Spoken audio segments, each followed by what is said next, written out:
कि कहा जाता है कि द्रौपदी ने अंधे का पुत्र अंधा बोला था। कोई भी व्यक्ति गीता प्रेस से ये साबित कर दे कि अंधे का पुत्र अंधा बोला गया, कहीं नहीं बोला गया। वह क्या है? सच्चिदानंद परमेश्वर, सत्य चित्त आनंद। सत्य क्या है? जो ऐसा नहीं कि अभी सत्य है पर कल सत्य नहीं होगा, जो सत्य ही है। हम बोलते हैं ब्रह्म सत्य जगत मिथ्या, लेकिन जगत मिथ्या है ये भी तो सत्य है। गीता पहाड़ से निकली भी वो नदी है जो 3 गांव से होकर गुजरती है। एक गांव वो जहां लोग वर्कaholic है, कर्म योग वाले। एक गांव वो जहां पे लोग भक्ति भाव से रहते हैं। एक गांव वो जहां लोग तर्क वितर्क करते हैं, पंडित रहते हैं हर बात में कि ये क्यों होता है, वो क्यों होता है, तो ज्ञान योग निकल गया। गीता 3 गांव को पोषित करके जाती है और इस 3 गांव के अलावा चौथा गांव है ही नहीं। प्रेम बहुत शुद्ध चीज है। सा तस्मन परम प्रेम रूपः। नारद कह रहे हैं कि प्रेम का उच्चतम रूप ही क्या है? भक्ति है। क्रोध आता कैसे है? जाए तो विषया पुंसना पुष्प जायते जायते कामा क्रोधा काम क्रोध भी जाए, कि विषयों का चिंतन करते करते कामना उत्पन्न होती है। गुस्सा तभी आता है जब आप कुछ पाना चाहते हो और उस पाने के बीच में बैरियर जब आते हैं। गुस्सा इसके अलावा आपको कभी नहीं आ सकता। क्रोधा भवति सम्मोह, सम्मोह स्मृति विभ्रह।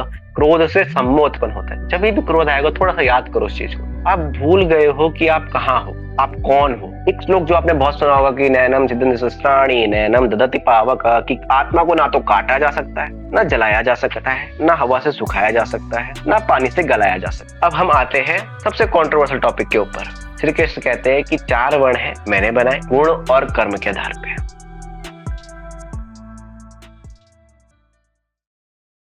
भगवत गीता क्या है? भगवत गीता अर्थात भगवान के द्वारा गाई गई हो गीता, वो है भगवत गीता। एक है भागवत पुराण। भागवत पुराण का मतलब होता है भक्तों के द्वारा बताई गई भगवान के बारे में। इस भारत में भगवत गीता से ज्यादा जो प्रचलित है वो है भागवत पुराण। क्यों? क्योंकि सबसे ज्यादा प्रवचन हो रहे हैं, जो व्यासपीठ में लोग बैठ रहे हैं वो किसका पाठ कर रहे हैं? भागवत पुराण का। तो प्रश्न उठता है कि जो भगवान खुद अपने मुंह से बोल रहे हैं हमको वो पढ़ना चाहिए, या भक्त जो उनके बारे में बता रहे हैं मैं वो पढ़ना चाहिए? मैं अपने आप को सबसे अच्छा जानता हूंगा या आप मेरे को बहुत अच्छा जानते होंगे? आप जानते होगे खुद को।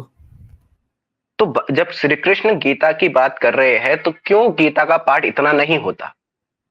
ये पहला प्रश्न यहाँ पे खड़ा। बहुत मैं मतलब हम बात करते करते थोड़े प्रश्न भी उठाते रहेंगे।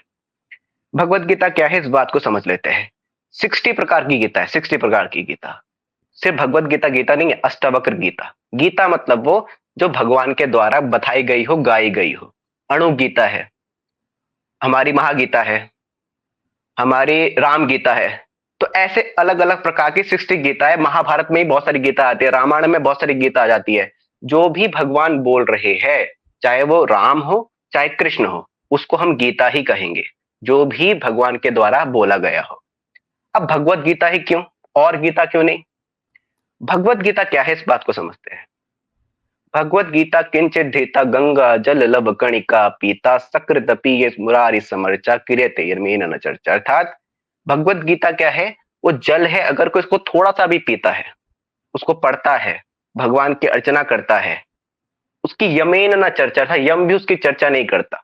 ये तो एक हो गया कि जैसे महाभारत शुरू होती है, रामायण शुरू होती है, तो सूत जी बोलते हैं जो महाभारत का पाठ करता है उसकी यम चर्चा नहीं करेगा, जो रामायण का पाठ करता है उसकी यम नहीं चर्चा करेगा। पुराणों में भी ऐसे आता है, इसके बारे में भी ऐसे बोल दिया। यमेन न चर्चा अर्थात वो मर भी जाएगा लेकिन उसे पता है कि शरीर मरेगा, आत्मा नहीं मरेगी। जो भगवत गीता को जान गया, जो भगवत गीता की कही हुई बातों को समझ गया और अनुभव से जान गया। एक क्या है कि हमने भगवत गीता पढ़ ली, भगवत गीता पढ़ने के बाद हमें लगता है कि यार हम तो जान गए, हमें तो सब कुछ पता चल गया, पर ऐसा नहीं होता। इंफॉर्मेशन और नॉलेज दोनों अलग चीज होती है। भगवत गीता पढ़ के हमें इंफॉर्मेशन तो मिल जाएगी कि श्री कृष्ण ने क्या क्या कहा, लेकिन हमें पता कुछ नहीं है, बात अनुभव से आती है। अब भगवत गीता आई कहां से? भीष्म पर्व के 23 चैप्टर से लेके 24 चैप्टर तक जो भी कहा गया है वो भगवत गीता है। युद्ध के वक्त भगवत गीता और क्या है इस बात को देखते हैं। सर्व उपनिषदों गावो दुग्धा गोपाल नंदनम पार्थ व सुधीर प्रोक्ता दुग्धम गीतम मृतम। अर्थात भगवत गीता क्या है? जो गाय है वो उपनिषद है, श्री कृष्ण गोपाल है और उसका दूध निकाल रहे हैं, दूध है गीता। और किसको पिला रहे हैं? बछड़े रूपी अर्जुन को। ये है भगवत गीता की उपनिषदों का निचोड़। अब उपनिषद क्या है? उपनिषद है वेदांत, वेदों का अंत। एक हमारे यहाँ भ्रांति है कि वेदांत मतलब शंकराचार्य, ऐसा हम बन गया है कि वेदांत मतलब शंकराचार्य। वेदांत मतलब होता है वेदों का अंत अर्थात उपनिषद। ब्रह्म सूत्र भी शंकराचार्य ने नहीं लिखा है, उन्होंने भाष्य लिखा है। मैंने जब सोशल मीडिया में आया तो मुझे पता चला कि लोगों को ये भ्रांति है, उनको लगता है कि ब्रह्म सूत्र भी शंकराचार्य ने लिखा है। नहीं, वो वल्लभाचार्य ने लिखा है। तो वो पूरा उपनिषदों का सार जो है वो क्या है? भगवत गीता। कठोपनिषद के जो आत्मा के श्लोक है वही श्लोक आपको भगवत गीता में मिलेगा, और कई सारे श्लोक अलग अलग उपनिषदों से।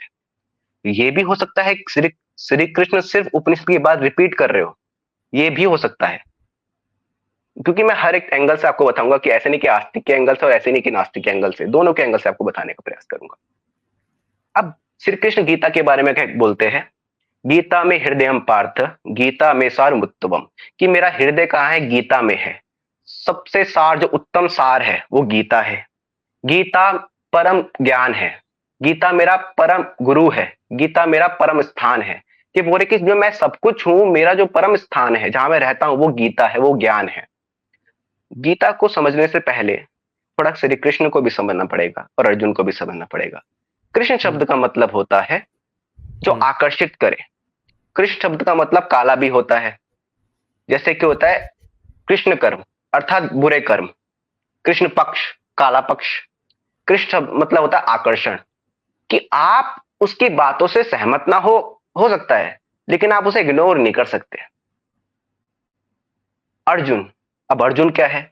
अर्जुन शब्द बना है रिजु शब्द से। रिजु मतलब होता है सीधा। हम बोलते हैं कि अपना मेरुदंड अर्थात अपनी रीढ़ की हड्डी सीधी करे, रिजु करे।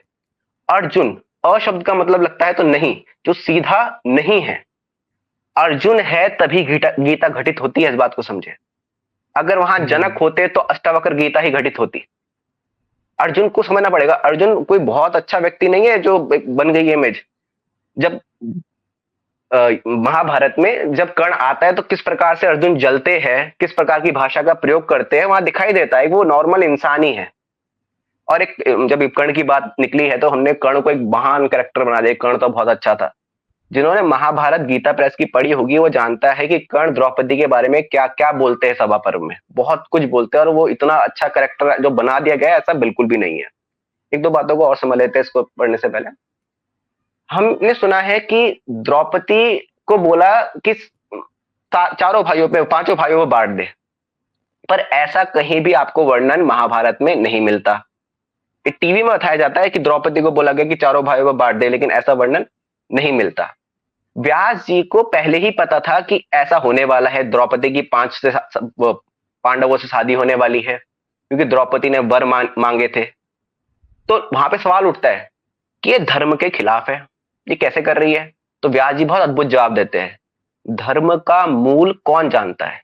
धर्म की सूक्ष्मता कौन जानता है? और आज जो हम कह रहे हैं ना कि हमारे वेदों में ये लिखा है, ये लिखा है, ये धर्म है, ये धर्म है, वहां व्यास जी कह रहे हैं कि धर्म में क्या लिखा है हमें नहीं पता। सबने अपने अपने तरीके से उसे समझ लिया है। हम धर्म के बारे में कुछ भी नहीं जानते। आगे चलते हैं। चैप्टर इसमें 18 चैप्टर है, और महाभारत में भी 18 चैप्टर है, 18 पर्व है। उसके छठवें पर्व अर्थात भीष्म पर्व में से हमने बोला 23 चैप्टर से लेके 40 चैप्टर से भगवत गीता आई है। कि कई सारी बातें जो हमें मतलब दिखाई देती है कि टीवी में आपको बताई जाती है, ऐसा महाभारत में नहीं लिखा है।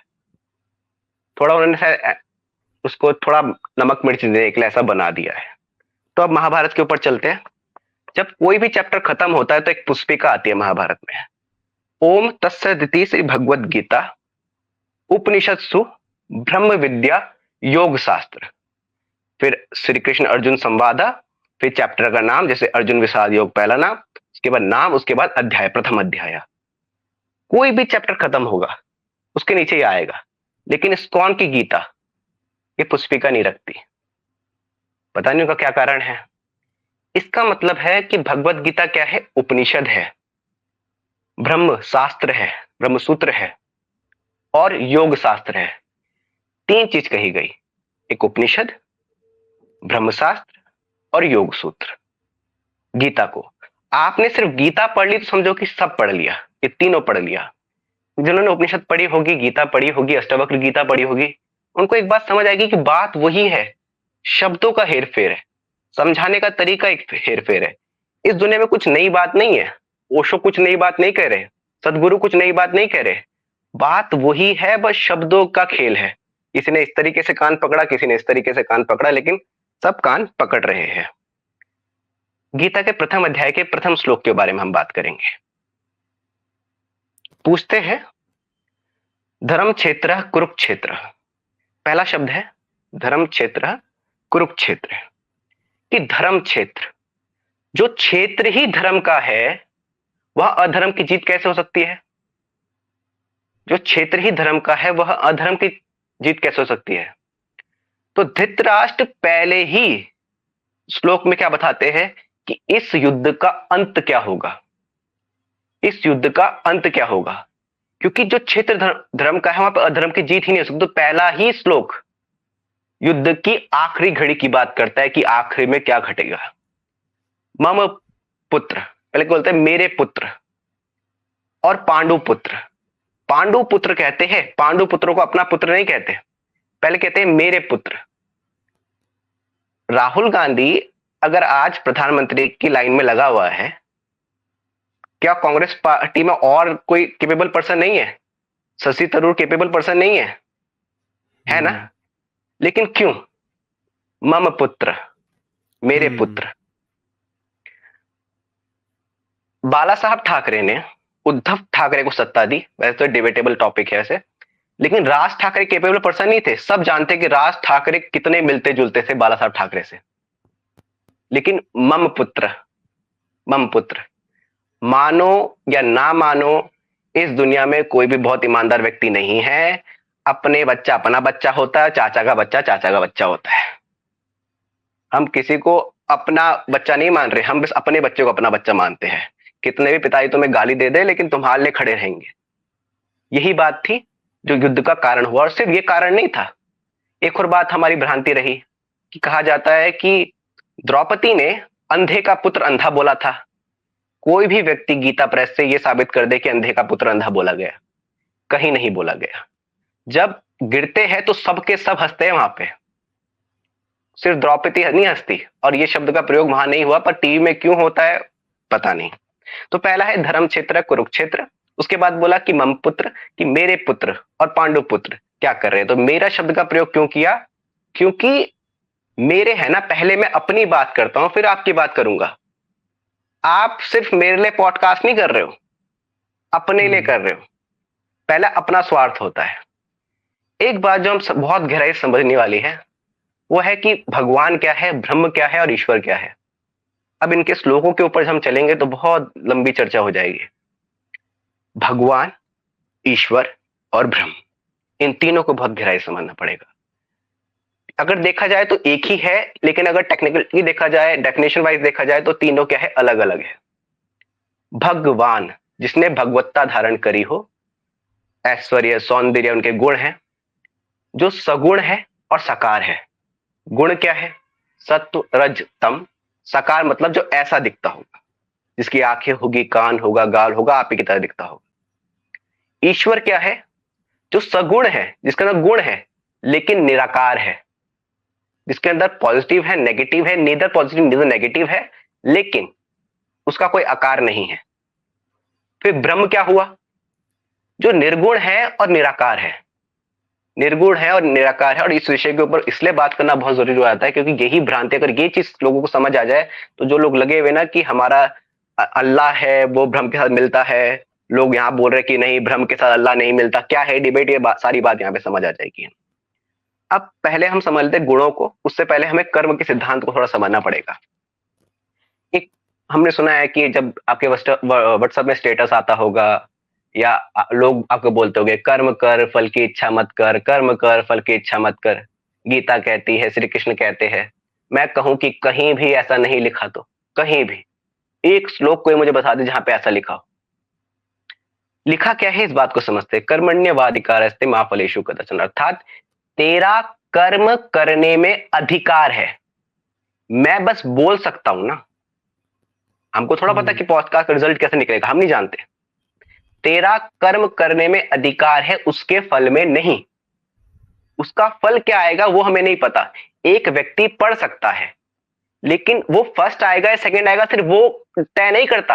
आपने बहुत मेहनत करी और आपके साथ वाले ने आपसे ज्यादा मेहनत करी, मेहनत तो आपने भी करी, लेकिन उसकी ज्यादा मेहनत के कारण आप सेकंड आ गए और आप सेकंड आ गए और वो फर्स्ट आ गया।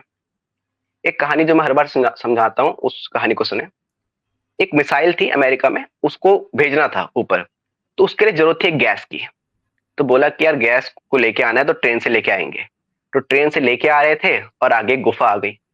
गुफा आ गई तो जो टैंकर था वो इतना बड़ा था कि वो गुफा से आर पार नहीं हो पाया। अब प्रश्न उठता है कि वो रॉकेट का ऊपर ना जाना, देर हो जाना, कारण क्या है? तो उत्तर मिला कि भाई वो गुफा जो है वो छोटी है। बोला ये गुफा छोटी क्यों है? बोला ये रेल की पटरी के हिसाब से बनी है। तो बोला रेल की पटरी का जो नाप है वो इसी हिसाब से क्यों है? बोला ये बग्गी के हिसाब से बना है। इनको कॉन्ट्रैक्ट दिया उन्होंने, बग्गी के टायर जो लाइन खींचते थे उस हिसाब से रेल की पटरी कर दी। बोला बग्गी के टायर इतने क्यों है? बोला ये घोड़ा गाड़ी के हिसाब से बना है, रथ के हिसाब से बना है। और रथ के टायर के बीच में इतना गैप क्यों है? बोला कि जब दो घोड़े खड़े होते हैं तो दो घोड़ों के बीच में 2 फीट का या 3 फीट का गैप होता है, उस हिसाब से ये टायर बना, उस हिसाब से बग्गी बनी, उस हिसाब से रेल पटरी बनी, उस हिसाब से गुफा बनी। तो रॉकेट का सही समय पे ऊपर ना जाने का कारण क्या हुआ? दो घोड़ों की दूरी। समझ रहे हो? आपकी जो अभी गर्दन हिली ना, इसका कारण क्या हुआ? मेरी बात। मेरी बात। हम सब एक दूसरे से बहुत ज्यादा रिलेटेड है। इसलिए श्री कृष्ण कहते हैं तेरा कर्म करने के में अधिकार है, उसके फल में नहीं, क्योंकि फल सिर्फ एक व्यक्ति तय नहीं कर रहा, हम सब फल तय कर रहे हैं। हम सब फल तय कर रहे हैं। कोई घटना कहीं और घटती है और आप न्यूज देखते हो और आप उसके बारे में चिंतन करते हो, आपने तो वो घटना नहीं करी ना, लेकिन वो घटना जैसी आपने देखी वैसी आप चिंतन करने लग गए। तो आपका दिमाग में जो ये तरंगे उठी वो किससे उठी? उस घटना से। आपने नहीं करा, तो सब कुछ क्या है? वो रिलेटेड है। अब थोड़ा इतिहास को मतलब उसके बाद हम जो मेन चीज है भगवान, ईश्वर और ब्रह्म के बारे में जाएंगे कि ये परंपरा आई कहां से। श्री कृष्ण कहते हैं अध्याय 4 में और प्रथम श्लोक में ही कहते हैं एवं विवस्वते योग, कि ये जो योग का ज्ञान है मैंने पहले सूर्य को दिया, सूर्य ने अपने पुत्र मनु को दिया, मनु ने अपने पुत्र ईश्वाकु को दिया, और उसके बाद ये लुप्त प्राय हो गया। लुप्त प्राय मतलब करीब करीब लुप्त हो गया।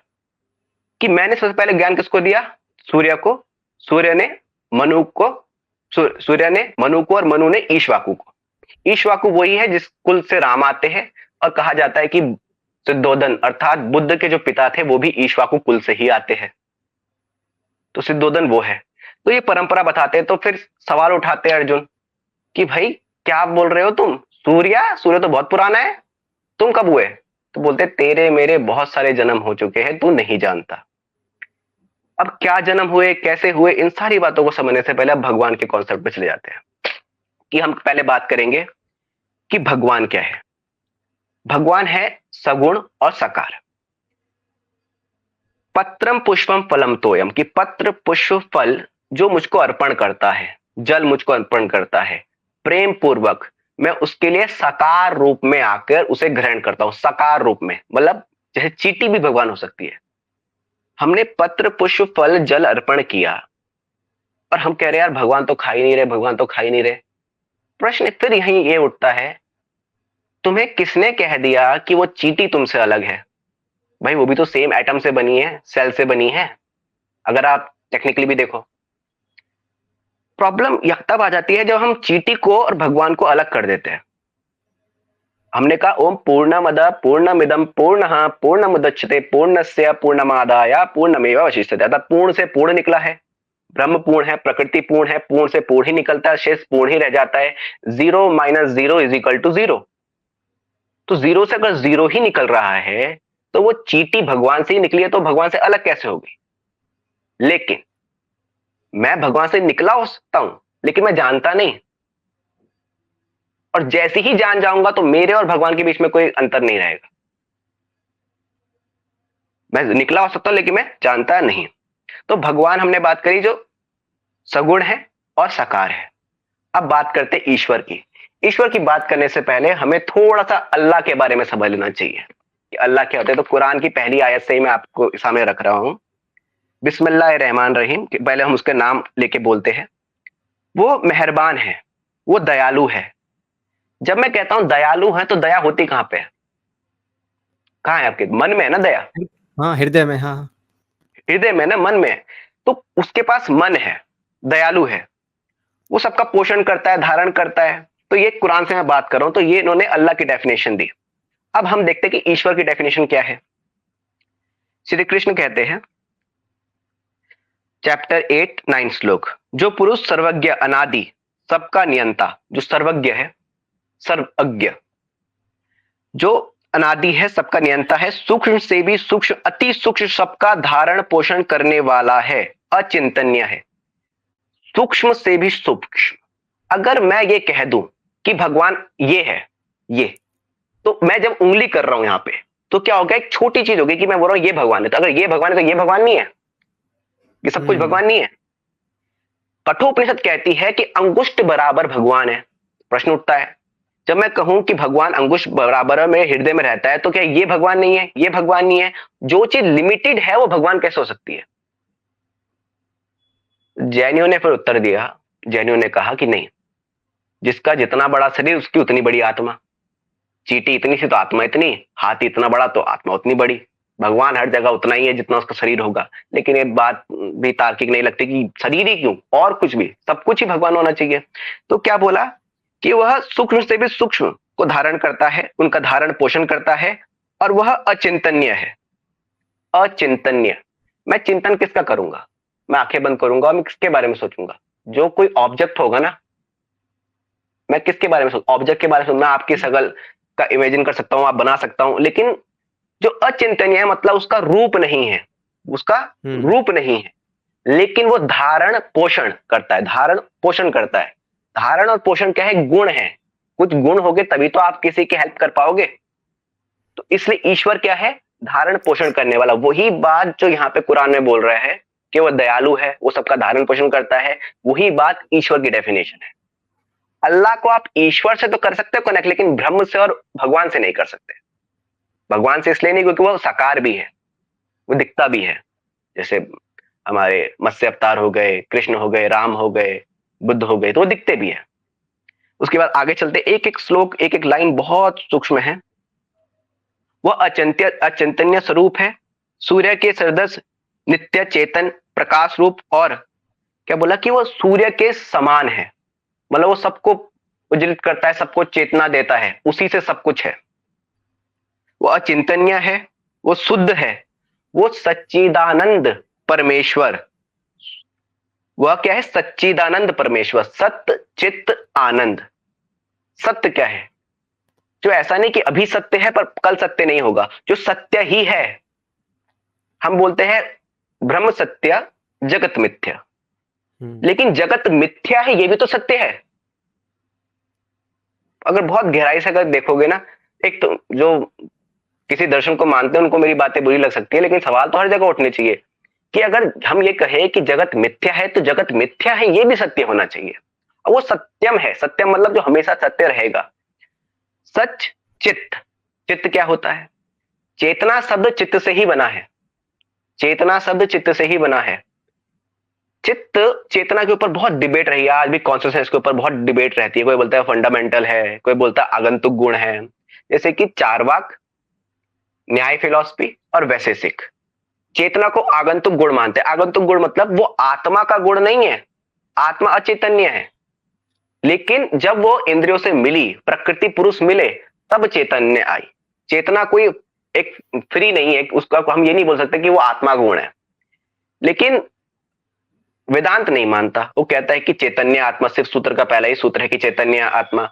योग नहीं मानता, योग भी दृष्टा शब्द का प्रयोग करता है, उसे भी चेतना मान। सांख्य नहीं मानता, लेकिन न्याय, वैशेषिक और चारवाक और बुद्ध भी, बुद्ध को भी लगाओ, वो भी चेतना को एक स्वतंत्र सत्ता नहीं मानता, फंडामेंटल नहीं मानता। वो कहता है कि आगंतुक गुण है।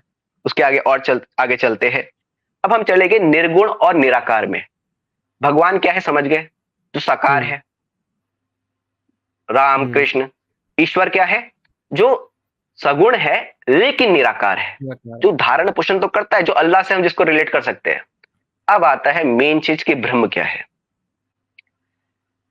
चैप्टर 12 श्लोक 3 में आता है, परंतु जो पुरुष इंद्रियों के समुदायों को भली प्रकार वश में करके मन बुद्धि से परे, जो पुरुष इंद्रियों के समुदाय को कंट्रोल करके, अब कंट्रोल करने का मतलब ये नहीं हुआ कि मेरा मन लड्डू खाने का है तो मैं अपने आप को लड्डू खाने से रोक दूं। ये कंट्रोल करना नहीं हुआ। यहां पे जो नियंत्रण करना है ये कुछ अलग है, कि आपका मन ही ना हो लड्डू खाने का। वासना को जो व्यक्ति जितना रोकेगा वो बीमारी बनती जाएगी ना। साइकोसोमेटिक बीमारी तभी तो बनेगी कि आपको क्रोध आया और आप बैठे हुए मैं क्रोध कर नहीं सकता और आपने अंदर रोक दिया। एनर्जी तो उत्पन्न हुई लेकिन आपने एनर्जी को बाहर नहीं निकाला। योगी वो नहीं है जो दमन करता है। श्री कृष्ण गीता में एक जगह बोलते हैं कि जो दम्बाचारी है वो मूड है, दम्बाचारी को मूड वहां बताया गया। यहां कह रहे हैं कि इंद्रियों को नियंत्रण का मतलब क्या है, कि आपका मन ही ना हो। और ये तभी होता है जब कोई अच्छा भोगी बनता है। यहां पे और बात समझ लेते हैं। अगर बुद्ध एक योगी बन सके तो उसका कारण था कि बुद्ध अच्छे भोगी थे। बुद्ध को बहुत कुछ मिल गया था। मैस्लो की थ्योरी है ना कि पहले बायोलॉजिकल नीड कंप्लीट करो, फिर सोशल नीड कंप्लीट करो, फिर आप सिक्योरिटी नीड कंप्लीट करो। जब तक आपके पास पैसा नहीं होगा तब तक आप अध्यात्म की राह में चले जाओगे। इस बात को छोड़ दो। एक गरीब को मैं गीता दूं तो वो गीता नहीं पढ़ेगा, बोले खाना दे। कबीर जैसे लोग कुछ हुए, कुछ कबीर जैसे लोग, वरना आप बड़े बड़े जितने भगवान को देख लो, राम अमीर, कृष्ण अमीर, बुद्ध अमीर, जैन अमीर। जब हम पे आता है और जब आता है तब समझ आता है कि इनके होने से कुछ नहीं होगा। अभी तो इच्छा बनी हुई ना कि ये चल जाए, वो चल जाए, पैसा मिल जाए। जब आएगा, जब समझ आएगा कि ये भी आ गया, अब ये भी चाहिए था, ये भी आ गया, यार अभी भी मजा नहीं आया, अभी मजा नहीं आया। सोच रहे थे ना कि ये स्कूल पार हो जाए, कॉलेज में मजे ही मजे, कॉलेज पार हो जाए, फिर नौकरी करेंगे मजे ही मजे। अभी तक कोई मजा नहीं आ रहा, कोई मजा नहीं आया। तो यहाँ यहाँ पे बात करी कि इंद्रियों के नियंत्रण की बात करी। वश में करता हुआ मन बुद्धि से परे। यहां प्रश्न उठता है कि मन और बुद्धि से परे क्या है।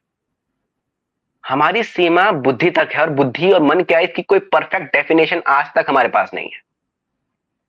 साइकोलॉजी जब माइंड की डेफिनेशन देती है तो उससे इंटेलिजेंस को उसके अंदर इंक्लूड कर देती है, लेकिन दर्शन शास्त्र मन और बुद्धि को अलग बताता है।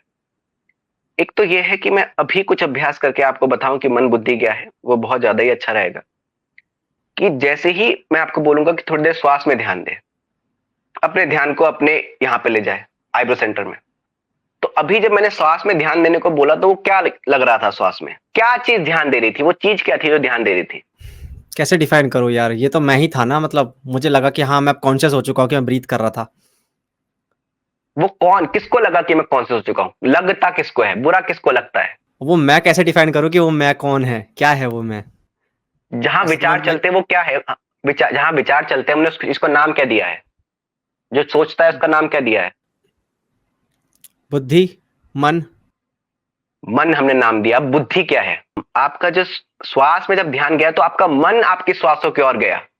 मन जाता है ना ओके। विषयों की ओर। हाँ हाँ। जब मैंने आईब्रो सेंटर में ध्यान दो तो क्या गया? मन गया वहां पे। ठीक है। अब जब आप श्वासों में ध्यान देते रहोगे, कुछ देर तक अभ्यास करोगे, तो आपका मन एकदम से कहीं और किसी विचार के बारे में सोचेगा। विचार के बारे में सोचा, फिर आपको होश आया यार मुझे तो श्वास पे ध्यान देना था। फिर आप अपने मन को दोबारा श्वास की ओर लेके गए। तो क्या मन अपने आप को अपने आप से कंट्रोल करता है? नहीं, उसके नहीं। ऊपर बुद्धि को पता चलता है कि भाई ये भटक गया और बुद्धि उसको लेके आती है। ये बात हम्म। तभी बात मैंने कहा कि पढ़ के और व्यक्तिगत अनुभव से ये दोनों बातें आपको समझ आएगी क्या है। हम पढ़ तो लेते हैं, गीता का पाठ कितने कर रहे हैं, मेरे कितने दोस्त है संस्कृत बैकग्राउंड के जो लगे पढ़े, पूरे श्लोक कंठस्थ है उन्हें। लेकिन मन और बुद्धि के बारे में अगर पूछा जाए और ये तब ये बताया जाए तब उन्हें 50 साल बाद ये बात चलेगा, अरे अच्छा मन ये होता है, बुद्धि होता है। आज भी हम में से किसी को नहीं पता कि मन क्या है, बुद्धि क्या है। तो अब बुद्धि को थोड़ा और समझते हैं कि बुद्धि क्या करती है, निर्णय लेती है। निर्णय लेती है बुद्धि कि आपने निर्णय लिया कि मैं सुबह उठूंगा, और आप सुबह अलार्म बजा और आपके मन ने बोला यार छोड़ना, यार क्या करना क्या करना। मन और बुद्धि की लड़ाई चलती रहती है। मन उस जगह भागता है जहां जहां आपका पतन होगा, और बुद्धि उसे रोकती कि नहीं ये गलत चीज है। बुद्धि को पता है कि सही क्या है गलत क्या है, मन को नहीं पता। वासना मन में जागती है, बुद्धि में नहीं। हम्म। वासना मन में जागती है, बुद्धि में नहीं। तो मन और बुद्धि की लड़ाई हर दिन होती है, होती हर दिन है, लेकिन हम इतने सोए हुए हैं कि हमें पता नहीं चलता कि मन क्या है और बुद्धि क्या है। आगे चलते हैं इसके। मन और बुद्धि से भी परे, सर्वव्यापी। सर्वव्यापी अर्थात वो हर जगह है। केनोपनिषद में आता है कि वो यहां भी है, वो वहां भी है, वो दौड़ता भी है, वो स्थिर भी है। अर्थात अगर आप ब्रह्म की डेफिनेशन दोगे, भगवान इसलिए बोल रहा हूं क्योंकि लोग इन तीनों को एक ही समझते हैं। अगर आप डेफिनेशन दोगे तो आप कभी तो संकुचित नहीं कर सकते कि ये है भगवान, भगवान ऐसा दिखता है, वैसा दिखता है, क्योंकि आपने अगर ऐसा बोल दिया तो बहुत लिमिटेड हो गया। वो सर्वव्यापी है, वो अचिंतनीय स्वरूप है, अचिंतनीय स्वरूप जिसका चिंतन नहीं किया जाता। आप उसी का चिंतन कर सकते हो जो आपने देखा हो या जिसकी क्वालिटी आपने सुनी हो। लेकिन यहाँ पे ब्रह्म, उसकी ना कोई क्वालिटी है और ना उसका कोई गुण है, ना उसकी कोई रूप है।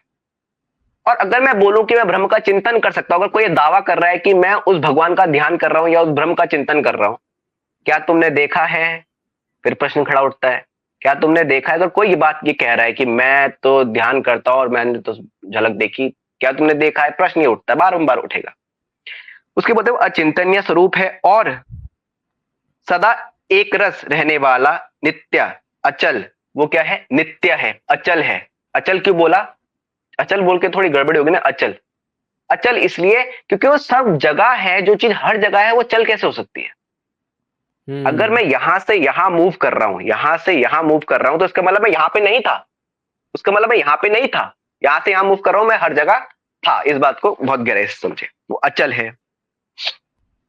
वो निराकार है, अविनाशी है। अविनाशी है, अविनाशी मतलब इसका विनाश नहीं हो सकता।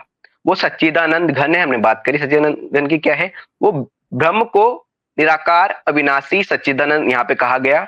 ब्रह्म को निरंतर एक ही भाव से ध्यान करके, ब्रह्म को निरंतर एक ही भाव से ध्यान करके। अब यहां पे ध्यान कैसे करेंगे? ध्यान उसी क्षण घटित होता है जब आप ध्यान करने का अभ्यास छोड़ देते हैं। ध्यान की स्थिति क्या है, इस बात से समझे। देखो, समझा तो नहीं पाऊंगा इस बात को, लेकिन मैं आपको बताता हूं कि क्या नहीं है। जहां मन नहीं होता, जहां बुद्धि नहीं होती, वो ध्यान है। जहां पे जीरो है, जहां जहां कॉन्शियसनेस ही है, या तो सिर्फ अगर वो चेतन है तो, और या वहां पे कॉन्शियसनेस भी नहीं है अगर वो अचेतन है तो। जब हम सोते हैं, हम बेड में लेटे, आंखें बंद करी, पहले एक सपना आया, फिर धीरे से सो गए और सुबह उठे तो दूसरे कोने में बैठ के, उसके बीच में क्या हुआ हमें नहीं पता। वो मन की सबसे गहनतम स्थिति है, वो अनकॉन्शियस माइंड है आपका सोते समय। तो अगर आपको अनकॉन्शियस माइंड का ही कुछ नहीं पता, मन की जो सबसे गहरी स्थिति है, तो फिर भगवान, ब्रह्म, वो तो बहुत दूर की बात हो गई। इससे परे, जैसे ही आप इस अनकॉन्शियस माइंड से परे हो जाते हो, आप या तो अनकॉन्शियस माइंड में ही आप चेतन हो जाते हो। अनकॉन्शियस माइंड में क्या है? आपकी फीलिंग है, लव है, आपके डिजायर है, डीप फीलिंग है। जैसे ही आप वहां पे कॉन्शियस आते हो, वो स्थिति ध्यान की है। कॉन्शियस, सबकॉन्शियस, अनकॉन्शियस, फिर है तुर्यातीत। जागृत, स्वप्न, सुसुप्ति, तुर्या और फिर तुर्यातीत, ये अवस्थाएं है।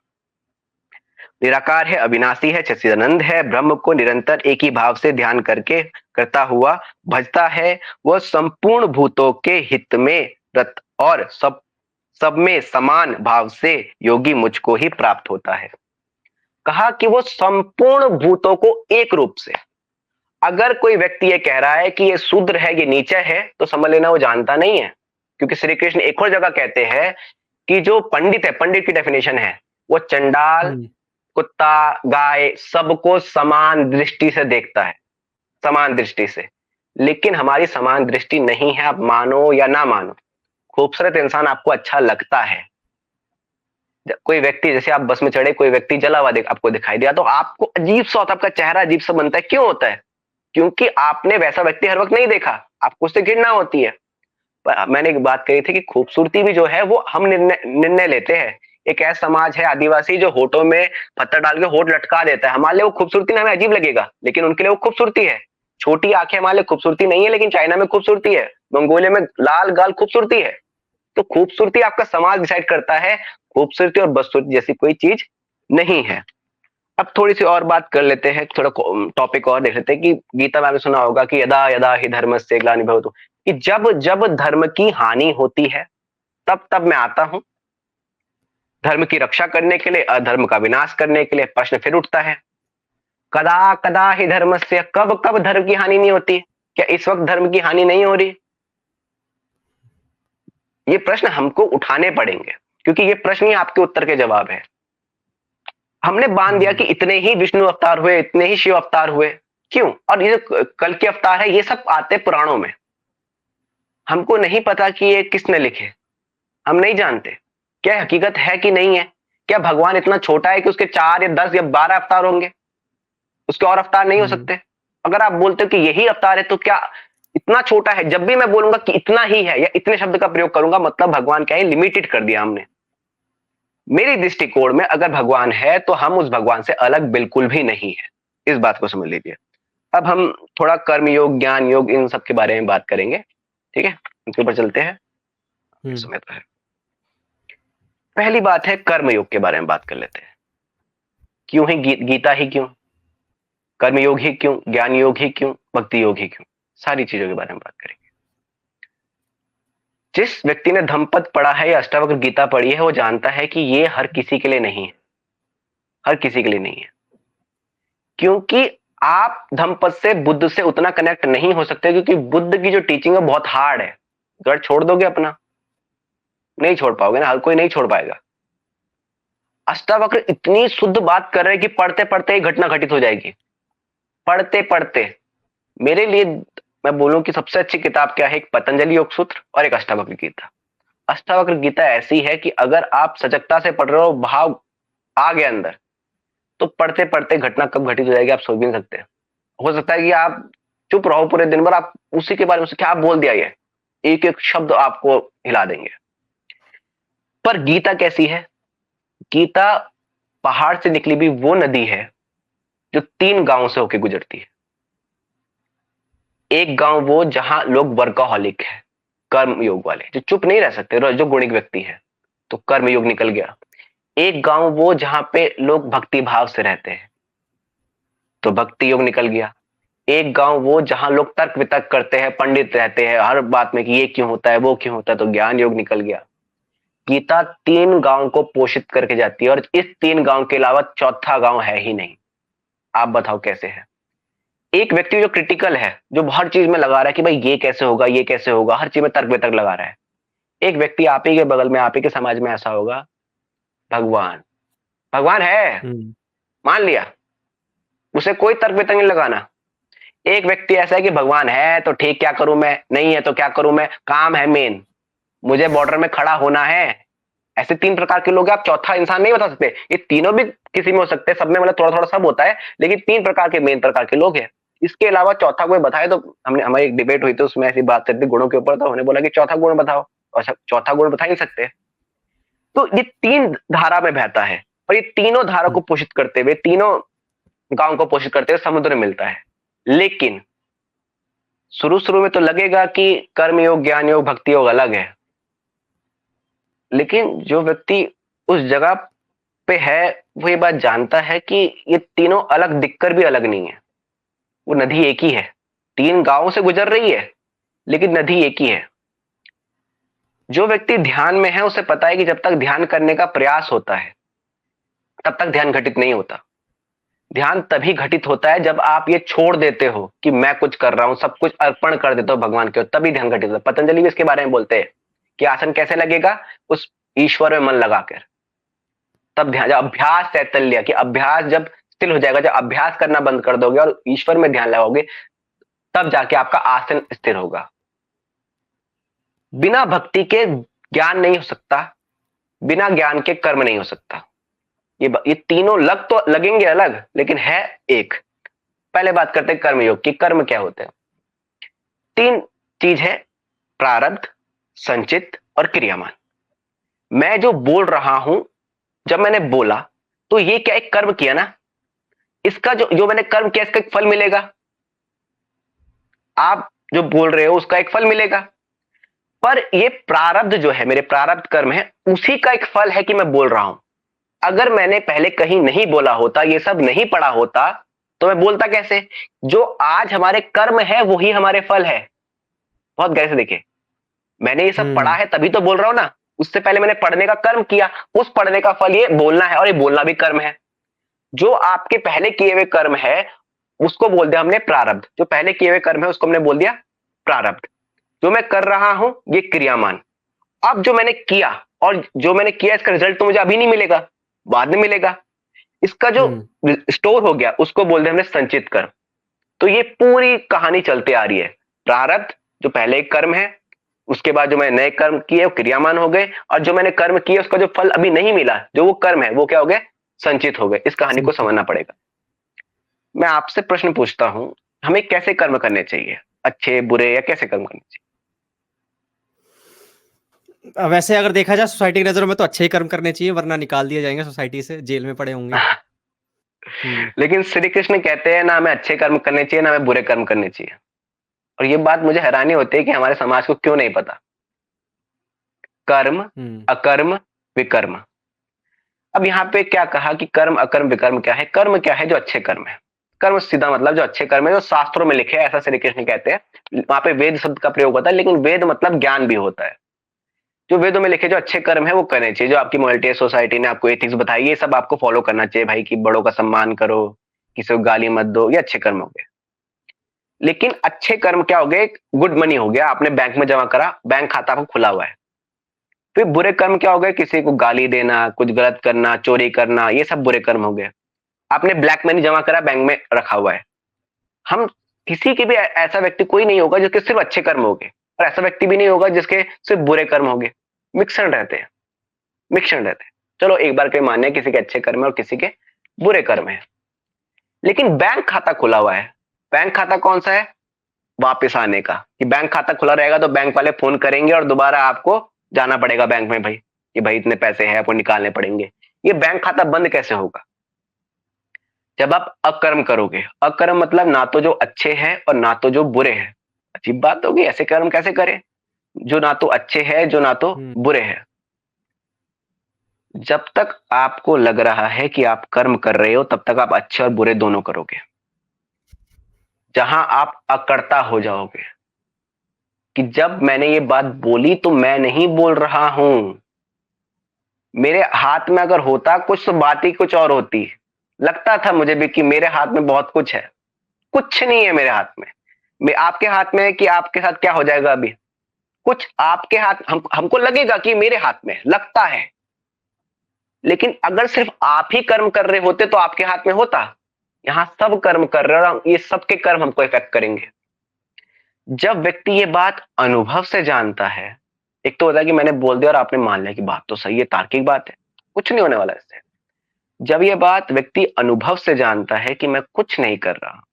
मेरा एक्सीडेंट हुआ था 2 महीने पहले। मैंने इंस्टाग्राम स्टार्ट इसलिए करा क्योंकि मेरा एक्सीडेंट हुआ था, क्योंकि उससे पहले मैं बोला क्या करना क्या करना, चलो अब तो कर लेते, मन में था। तो एक्सीडेंट हुआ, मेरे को एक क्लॉट बन रखा था ब्रेन में। मैं सब कुछ कर रहा था, मुझे दिख रहा था कि मैं सब कुछ कर रहा था, सब कुछ कर रहा था, लेकिन मैं नहीं कर रहा था उस वक्त। अगर कोई मुझसे कुछ पूछता है तो मैं जवाब दे रहा हूं, मेरे हाथ में नहीं था उस वक्त जवाब देना, पर मैं दे रहा हूं। कोई व्यक्ति अगर नींद में चलता है तो क्या वो खुद नींद में चल रहा होता है? अगर उसके हाथ में ही होता नींद में चलना तो बात ही क्या होती? वासना क्या आपके मन में खुद उठती? आप उठाते हो वासना कि वासना उठ, वासना उठ? अपने आप उठती है। हम बोलते हैं कि मैं बाल बड़े कर रहा हूं। कौन बेवकूफ बाल बड़े कर सकता है? प्रकृति बड़े कर रही है, लेकिन हम प्रकृति के कार्य को भी कह रहे कि मैं कर रहा हूं। जब मैंने ये उंगली बनाई ना, ऐसे ऐसे किया, मैं कर रहा हूं। बोलते समय हमें हाथ हिलाने की वो है कि हिलेगा ही वो, मैं नहीं हिला रहा हूं। जब ये बात अनुभव में घटित हो जाए कि मैं नहीं कर रहा हूं, तो वो कर्म अकर्म है।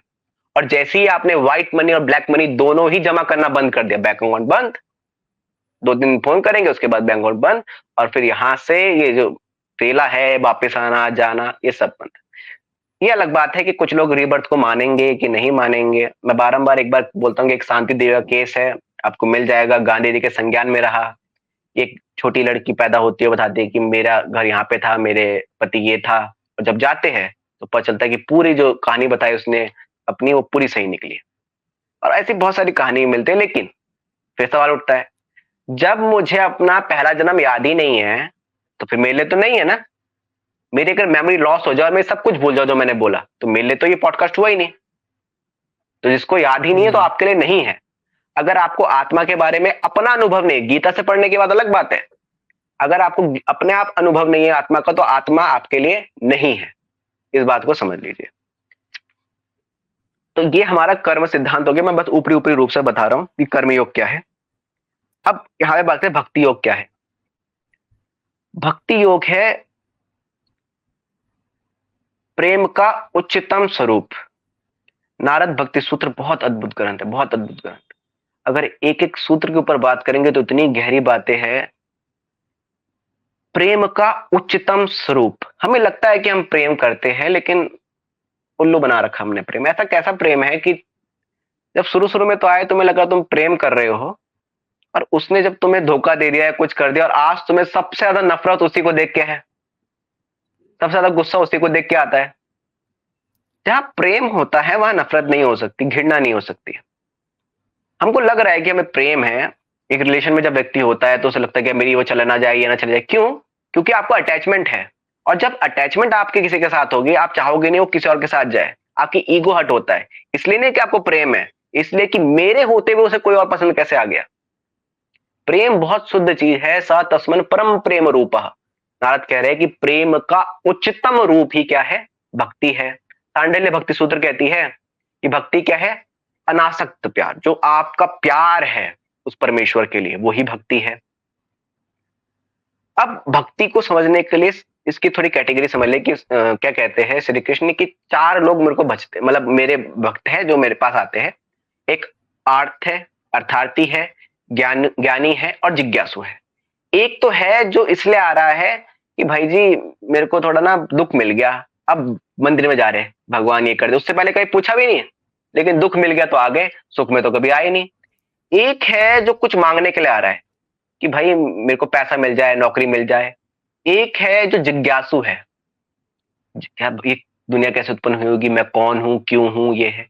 एक है जो ज्ञानी है, जो जानता सब कुछ है, सब पता है उसके तत्व से हर चीज क्या है, लेकिन फिर भी वो भगवान को समर्पित है कि मैं अकर्ता हूं। जो ज्ञानी होगा वो अकर्ता होगा ही। तो चार प्रकार के भक्त मुझे भजते हैं। नवदा भक्ति भी आती है। श्रवणम कीर्तन स्मरणम पाद सेवनम अर्चनम वंदना दास्य सखा आत्मनिवेदनम। ये आप नवदा भक्ति भी हमारी मिलती है हमें। ये आपको मिलेगी भागवत पुराण में। अब आती है ज्ञान योग क्या है। ज्ञान योग है किसी चीज को तत्व से जान लेना, किसी चीज को पूर्णतः जान लेना कि भगवान क्या है, ईश्वर क्या है, ब्रह्म क्या है। पर अगर आप इस चीज में फंस जाओगे, ज्ञान योगी क्या है कि वो बताएगा कि भाई बिग बैंग से पहले क्या था, ये क्या था, वो क्या था, तो आप उसे ज्ञान योगी नहीं बोल सकते। इन सारी बातों के लिए हमें गीता के एक एक श्लोक को पकड़ना पड़ेगा। ये होता है कि गीता के जब श्लोक बोलने जाते हैं तो एक एक लाइन के ऊपर एक एक घंटा भी चर्चा हो सकती है, इतना गहरे है। तो हम एक एक दो तीन श्लोक पढ़ेंगे, से ज्यादा नहीं। पहले हम भक्ति योग का पकड़ते हैं। मैं सब भूतों में समभाव से व्याप्त हूं, मैं सारी चीजों में व्याप्त हूं। मैंने प्रश्न उठाया था कि जब आप किसी भगवान को कुछ अर्पण करते हो, तो आप जब ये एक सवाल उठा रहे हो कि यार भगवान ने तो खाया नहीं हुआ, ऐसे ही रखा हुआ है, तो किसने कह दिया कि चींटी भगवान नहीं है? कहा कि वो हर चीज में व्याप्त है। अगर व्याप्त है तो याद रखे वो रेपिस्ट में भी व्याप्त है। इस बात को थोड़ा गहरा, और ये बातें थोड़ी कॉन्ट्रोवर्शियल आती है, लेकिन वो व्याप्त, अगर वो कह रहे कि व्याप्त हूं तो हर चीज में व्याप्त है। मन उसके अंदर भी, मेरे अंदर भी, बुद्धि मेरे अंदर भी, उसके अंदर भी है। पर अब श्री कारण कृष्ण क्या ने है कि ये सब होता है? ये बोलिए। कहा था ना, दुर्योधन में दुर्योधन भी मैं ही हूँ, ये जितने भी कौरव जिनको तुम मारने हम्म। वाले हो ये भी मैं ही हूँ। हाँ। उन्होंने कहा था ये हम्म। अर्जुन को। ये मैं बताता हूँ, ये आपको सभा पर्व में भीष्म पितामह ये सारी बातें बताते हैं, विश्वरूप दर्शन कराते हैं उनका। और वही बात फिर गीता में विश्वरूप दर्शन में श्री कृष्ण दिखाते हैं कि मैं ये हूँ, वो हूँ, मैं गायों में गौ हूँ, ये कामधेनु गाय हूँ। अलग अलग चीजें वो बताते रहते हैं। ऐसे ही भीष्म पितामह भी वर्णन करते हैं। अब ये बात आगे तो घटना भी देख लेते हैं। शिशुपाल आगे खड़ा है। शिशुपाल सिर्फ आगे अकेला नहीं खड़ा था, शिशुपाल के साथ बहुत सारे लोग खड़े थे जो श्री कृष्ण को बहुत सारी चीजें कह रहे थे। और हर कोई ये भी नहीं जानता था उस वक्त कि श्री कृष्ण भगवान है। कुछ ही लोगों को पता था, वो भी खासकर भीष्म पितामह को। और अगर अर्जुन जानता ही उसी वक्त कि भगवान है तो गीता बोलने की जरूरत ही नहीं पड़ती, क्योंकि अर्जुन मान भी नहीं रहा है। अगर आप गीता जितना अच्छे से पढ़ोगे वो जानता है कि अर्जुन तब क्या बोलता है कि कपिल कहते हैं, ये कहते हैं कि आप भगवान हो, इसलिए मैं मानता हूं कि भगवान हो। ये कहते हैं इसलिए मैं मानता हूं भगवान हो। फिर सवाल उठता है, जब इतना बड़ा ज्ञान अर्जुन को मिल गया था तो स्वर्ग की सीढ़ी क्यों नहीं चढ़ पाया? हम्म ये मैं समझ लेता, ये प्रश्न समाज में क्यों नहीं उठ रहे हैं? जब इतना ही बड़ा ज्ञान उसको था, स्वर्ग की सीढ़ी क्यों नहीं चढ़ पाया? स्वर्ग की बात, स्वर्ग तो बहुत नीची चीज हो गई, हम तो उसकी बात करें, मोक्ष की बात कर रहे हैं, स्वर्ग की सीढ़ी तक नहीं चढ़ पाया। तो यहाँ पे हमको समझना पड़ेगा कि शिशुपाल जब उनकी निंदा कर रहा है, उनके बारे में कुछ कह रहा है, तो क्या शिशुपाल को दिखाई नहीं दे रहा था कि वो कौन है? बात यह है कि हम पे क्या दृष्टि है उसको देखने की, क्या हम उस काबिल है उसको देखने की? ये सवाल उठाना तो अच्छा है कि भगवान है कि नहीं है। अपने आप से पूछो, क्या जो साधना 6वें अध्याय में श्री कृष्ण आत्मसंयम योग में बताते हैं कि तत् एकाग्र मना कृतो, कि मन को एकाग्र कर सीधा बैठ, फिर आसन बताते हैं। क्या तुमने कभी आसन किया? क्या तुम कभी बैठे, कभी मन को देखा कि मन क्या है, बुद्धि क्या है? सवाल उठाना बहुत आसान काम है कि भगवान है कि नहीं है। जो बताया जा रहा है करके देख लो। मानने वाला तो मैं दोनों को मानने वाला बोलता हूं, आस्तिक को भी और नास्तिक को। आस्तिक मानता है कि भगवान है, नास्तिक मानता है कि भगवान नहीं है, पर दोनों मानते हैं। और नास्तिक को लगता है वो बहुत रैशनल है। मैंने देख लिया इंस्टाग्राम में कितना रैशनल रैशनल। मैं चाहता हूं कि नास्तिक हो, नास्तिक होना बहुत जरूरी है, बहुत जरूरी है हमारे समाज के लिए। सवाल तो उठाए, लेकिन मैं चाहता हूं कि थोड़े से या तो पढ़ लिख के आए अच्छे से, क्योंकि जितने नास्तिक मैंने देखे वो है नहीं अभी इसे। मैं चाहता हूं कि बहुत बड़े नास्तिक मिले। ठीक है, तो हम अब भक्ति योग की बात करते हैं। अध्याय 9 में श्री कृष्ण कहते हैं, मैं सब भूतों में समभाव से व्याप्त हूं, ना कोई मेरे लिए प्रिय है और ना अप्रिय है। ना प्रिय है ना अप्रिय है। तो मैंने बोला कि रेपिस्ट फिर अप्रिय नहीं होगा। वो भी उनको ना तो रेपिस्ट उसको वो पसंद करते हैं और ना उनसे नफरत करते हैं, ना किसी से प्यार करते हैं, ना किसी से नफरत करते हैं।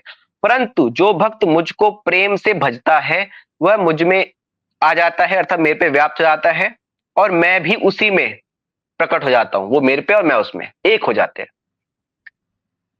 अब यहाँ भक्ति योग को बहुत गहराई समझे। वैसे तो देखो, बातें करना एक अलग बात होती है, लेकिन कभी राधा शब्द बोलते हुए आंसू निकले, आंसू उसी के निकलते हैं जो समर्पण भाव से होता है। और आंसू क्यों निकल रहे हैं? एक होता है कि आपके आंसू निकले क्रोध में, आप गुस्से में, आपको दुख हो रहा है। एक निकला प्रेम में, पर ये प्रेम के बहुत उच्चतम आंसू है। हमको कुछ चाहिए, हमको कुछ चाहिए, लेकिन हमको क्या चाहिए हम नहीं जानते। अगर आपको या मुझको ये लग रहा है कि हम जो अभी कार्य कर रहे हैं उसमें हम सफल हो जाएंगे तो हमको कुछ मिल जाएगा, नहीं।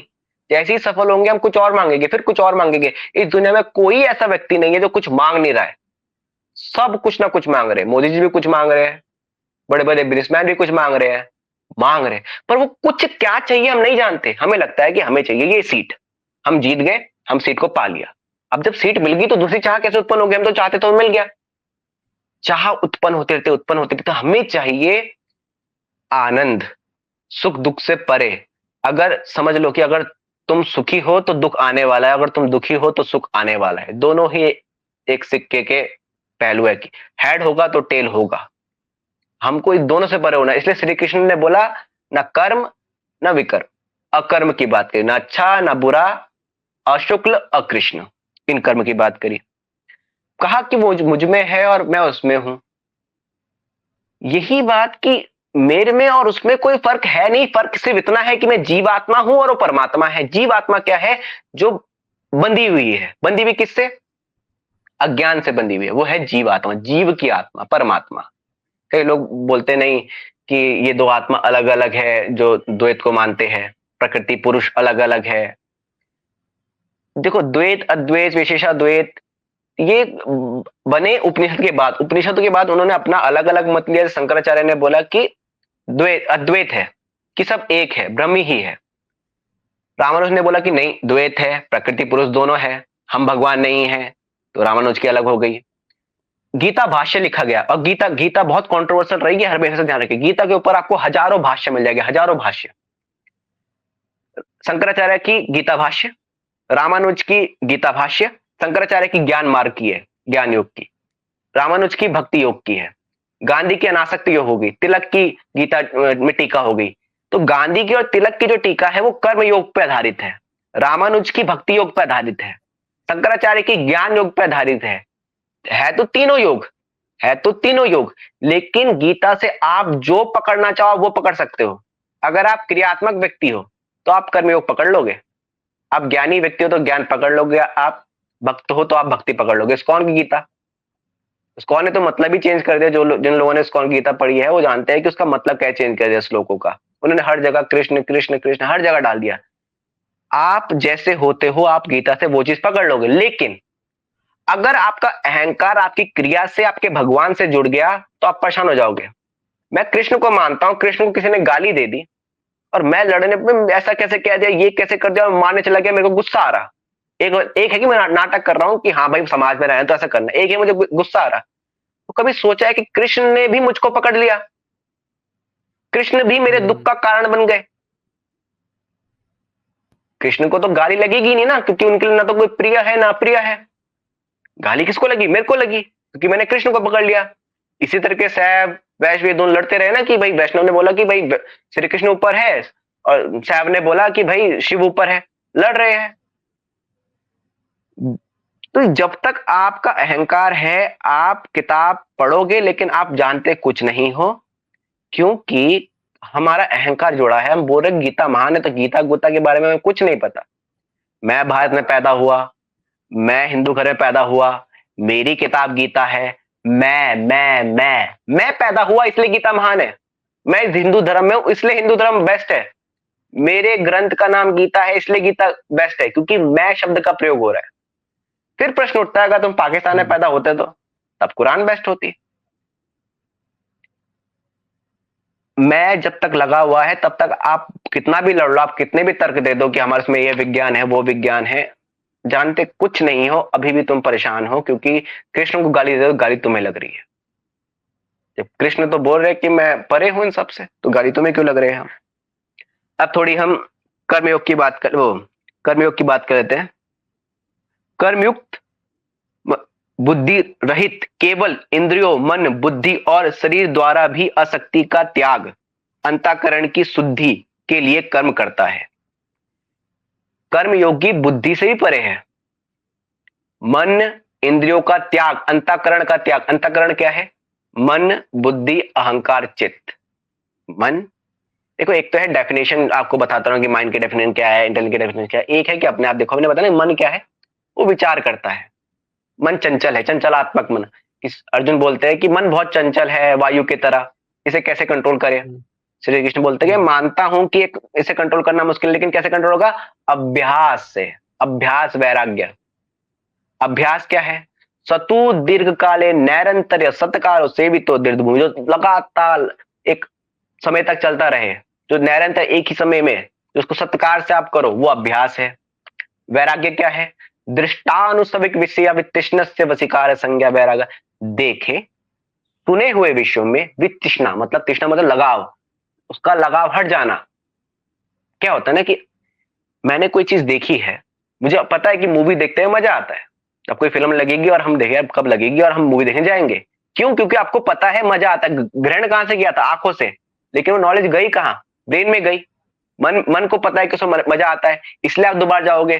तो वैराग्य क्या है कि जो आपने आंखों से देखा था, एक कानों से आपने कोई गाना सुना था, आप गाना सुन रहे हो, उससे आपका वैराग्य हो जाना। जो आपसे चीजें आपने ली है अपनी इंद्रियों से, उन सारी चीजों से आपको समझ आना ना कि अगर ये फिल्म मुझे सुख दे रही है तो यही फिल्म मुझे दुख दे सकती है। दुख कैसे देगी?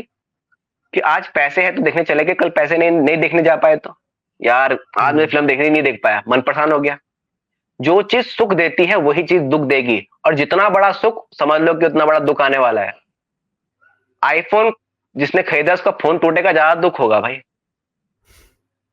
एंड्रॉइड में इतना नहीं होगा। हाँ, अगर सैमसंग ले तो अलग बात है, S23 ले रखा, लेकिन उतना दुख नहीं होगा। इस बात को समझे, जितना बड़ा दुख उतना बड़ा सुख, जितना बड़ा सुख उतना बड़ा दुख। तो क्या कहा? अंतःकरण जिसका शुद्ध है वो कर्मयोगी है। कर्मयोगी क्या हुआ? जिसका अंतःकरण शुद्ध है। मन बुद्धि अहंकार और चित्त। मन बुद्धि के बारे में सरल भाषा में पता ही है। अहंकार क्या है? मैं, मेरा बच्चा पैदा हो गया, जैसे ही मैं अंदर आता, मैं बहुत बचपन से आता है, बस कैसे देखे कि एक बच्चा है, आप उसे पूछ नहीं रहे हो, आप किसी गुड्डे को खिला रहे हो, उसको चिढ़ा रहे हो, मेरे को क्यों नहीं पूछ रहे, मेरे को क्यों नहीं, अंदर से उसके आ जाता है छोटे बच्चे के भी, मैं। तो ये अहंकार है ही। तो उसके बाद आता है चित्त। चित्त क्या है? जहां पे संस्कार जमा होते हैं। संस्कार, मैं जब आपसे बात कर रहा हूं या कुछ बोल रहा हूं, मेरी बुद्धि जो चल रही है उसका एक संस्कार बन रहा है। सरल भाषा में अगर आप मेमोरी समझ लो तो अच्छा, लेकिन वो मेमोरी भी नहीं है। मैंने जब अपनी प्रेमिका को हाथ लगाया, और अब मैं आंखें बंद करके भी उसे हाथ लगाऊंगा, तो मुझे पता है कि मैंने किसका हाथ पकड़ा। माँ का हाथ, पिता का हाथ अलग अलग होता है, आप देख नहीं रहे हो, लेकिन आपको उसका टच मालूम है, वो संस्कार बन चुका है। फिर यहां प्रश्न में हर बार उठाता हूं कि अगर आप नहीं मानते रीबर्थ कॉन्सेप्ट को, तो तार्किक दृष्टिकोण से मैं आपके सामने रख रहा हूं, मानना ना मानना वो आपके ऊपर है, ना मानो तब ज्यादा अच्छा है, क्योंकि जो मान लेता है वो बेकार आदमी है, आपसे मेरे हिसाब से। कि जब कोई व्यक्ति के घर में दो बच्चे पैदा होते हैं, दो जुड़ा बच्चे पैदा होता है, आइडेंटिकल ट्विंस है, एक ही एग से पैदा हुए, माता पिता सेम सेम है, इन्वायरमेंट सेम है, क्लासमेट सेम है, फिर भी दोनों के सोचने का तरीका अलग कैसे हो गया?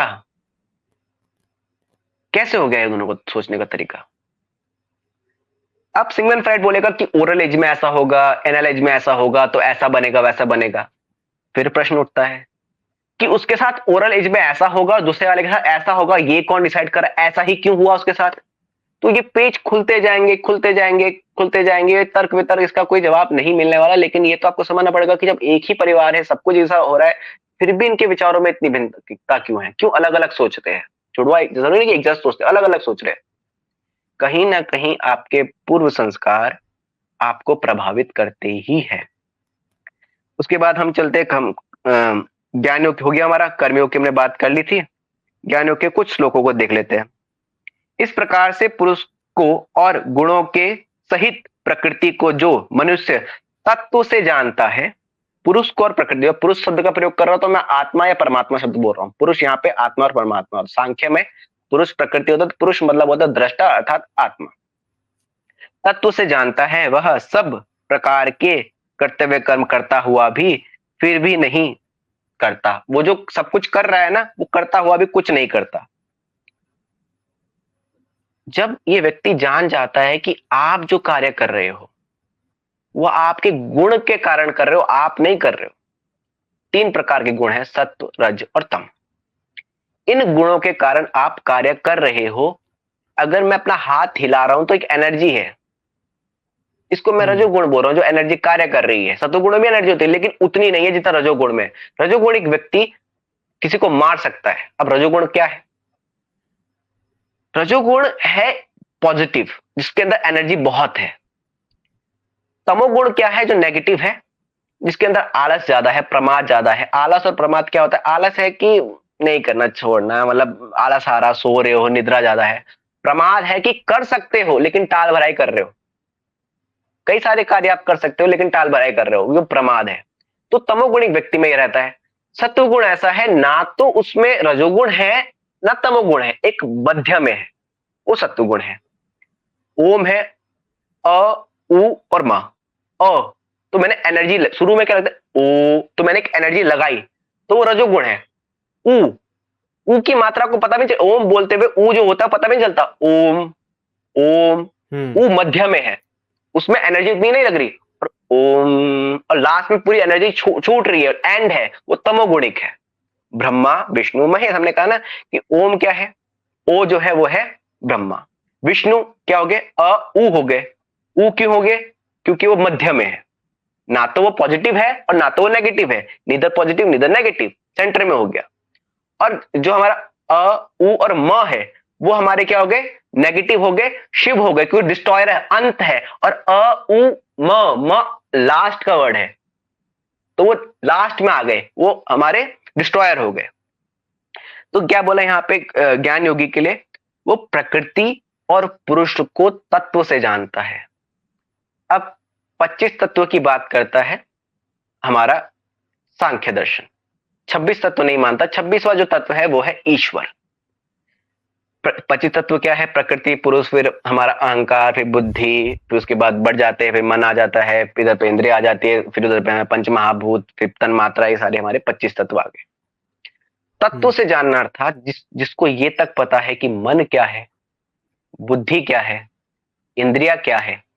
हमको लगता तो है कि ये डेफिनेशन हमने पढ़ ली, हम जानते हैं मन क्या है, बुद्धि क्या है, इंद्रिया क्या है। हम नहीं जानते। जैसे कि मैं कुछ बातें आपके सामने रखूं, अंधा आप किसे बोलोगे कि ये व्यक्ति अंधा है? जिसकी आंखें नहीं है, आंखें काम नहीं करती। आंखें काम नहीं करती, आंखें नहीं है, इसको अंधा नहीं बोल सकते। जो अंधा होता है उसके पास आंखें होती है लेकिन वो ऊर्जा नहीं होती। इन आंखों को इंद्रियां नहीं बोलते, इनके अंदर जो ऊर्जा कार्य कर रही है उसे बोलते हैं कि हमारी आंखों की इंद्रिया है, ये चक्षु की इंद्रिया है, ऊर्जा। मेरा ये हाथ है लेकिन इस पे ऊर्जा ना हो उठाने की, तो ये हाथ तो है, तो मैं तो बोल सकता हूं कि मेरे हाथ है? नहीं, हाथ के अंदर जो ऊर्जा है उसे इंद्रिया बोलते हैं, उसे सेंसेस बोल रहे हैं हम, मतलब हमारे भारतीय दर्शन के अनुसार। 5 ज्ञान इंद्रिया, कर्म इंद्रिया। जीवा जो है, अगर वो हिलने की ऊर्जा खत्म हो जाए तो मैं उसे ये नहीं बोल सकता कि ये इंद्रिया है, वो ऊर्जा इंद्रिया है।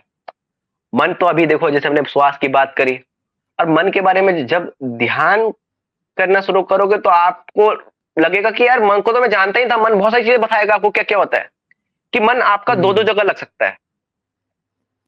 कई बार ऐसा होता है कि आप प्रार्थना भी गा रहे हो और मन कुछ और भी सोच रहा है, आप कुछ कार्य भी कर रहे हो और मन कुछ और भी सोच रहा है। जब हमें किसी चीज की हैबिट हो जाती है, गाड़ी चला रहे हो, और गाड़ी चलाते हुए आपको रास्ता में आप चला रहे हो और मन आपका कुछ और सोच रहा है, क्योंकि आपको पता है वो रास्ता कैसा है, आप भूल चुके हो और आपने कोई कहानी को नहीं सोची और आपको होता है अरे मैं कहां था। ये बातें तब समझ आती है जब ध्यान की स्थिति में जाती है। लोग बोलते हैं कि परमात्मा है, नहीं है, क्यों करना ध्यान? मैं कहता हूं परमात्मा को छोड़ो, अभी तो मन, बुद्धि, अहंकार और चित्त को नहीं जानते। अभी मैं एक व्यक्ति से बात कर रहा था अभी लाइव में आके, तो उस व्यक्ति ने मुझे आखिरी में बोला कि जो आपके साथ लाइव हुई है मेरी पहली ऐसी लाइव है जिसमें मुझे बहुत ज्यादा ही मजा आया। जब उसने ये बात बोली, मेरे अहंकार को रस पहुंचा, ईगो सेटिस्फाई हुआ मेरा। उसी क्षण मेरे को पता चला कि मेरे अहंकार को अच्छा लगा, उसी क्षण। और जैसे ही ये बात आपको पता चलती है उसी वक्त अहंकार गायब हो जाता है। कैसे? श्री कृष्ण क्रोध के बारे में बता रहे हैं। क्रोध क्या है? श्री कृष्ण कहते हैं क्रोध आता कैसे है, तो विषया पुंसना पुष्प जायते जायते कामा क्रोधा काम क्रोध भी जायते, कि विषयों का चिंतन करते करते कामना उत्पन्न होती है। आप सोच रहे हो कि यार मेरा पॉडकास्ट बहुत वायरल हो जाए, मेरा चैनल बहुत चल जाए, आप चिंतन कर रहे हो ना उसका।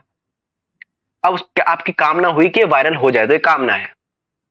विषयों का चिंतन करते करते उसमें कामना उत्पन्न हुई, कामना उत्पन्न होने से पाने की इच्छा उत्पन्न हुई कि हो जाए बस ये, मेरे को इतने लोग देख ले, इच्छा उत्पन्न हुई। अब जो इच्छा पूरी नहीं हो रही है उसमें जो बाधक तत्व आएंगे, ये आपका नेट अच्छा नहीं चल रहा, अपलोड नहीं हो रही वीडियो, गुस्सा आ रहा कि 1 घंटा हो गया अपलोड ही नहीं हो रही, अपलोड ही नहीं हो रही। गुस्सा तभी आता है जब आप कुछ पाना चाहते हो और उस पाने के बीच में बैरियर जब आते हैं। गुस्सा इसके अलावा आपको कभी नहीं आ सकता।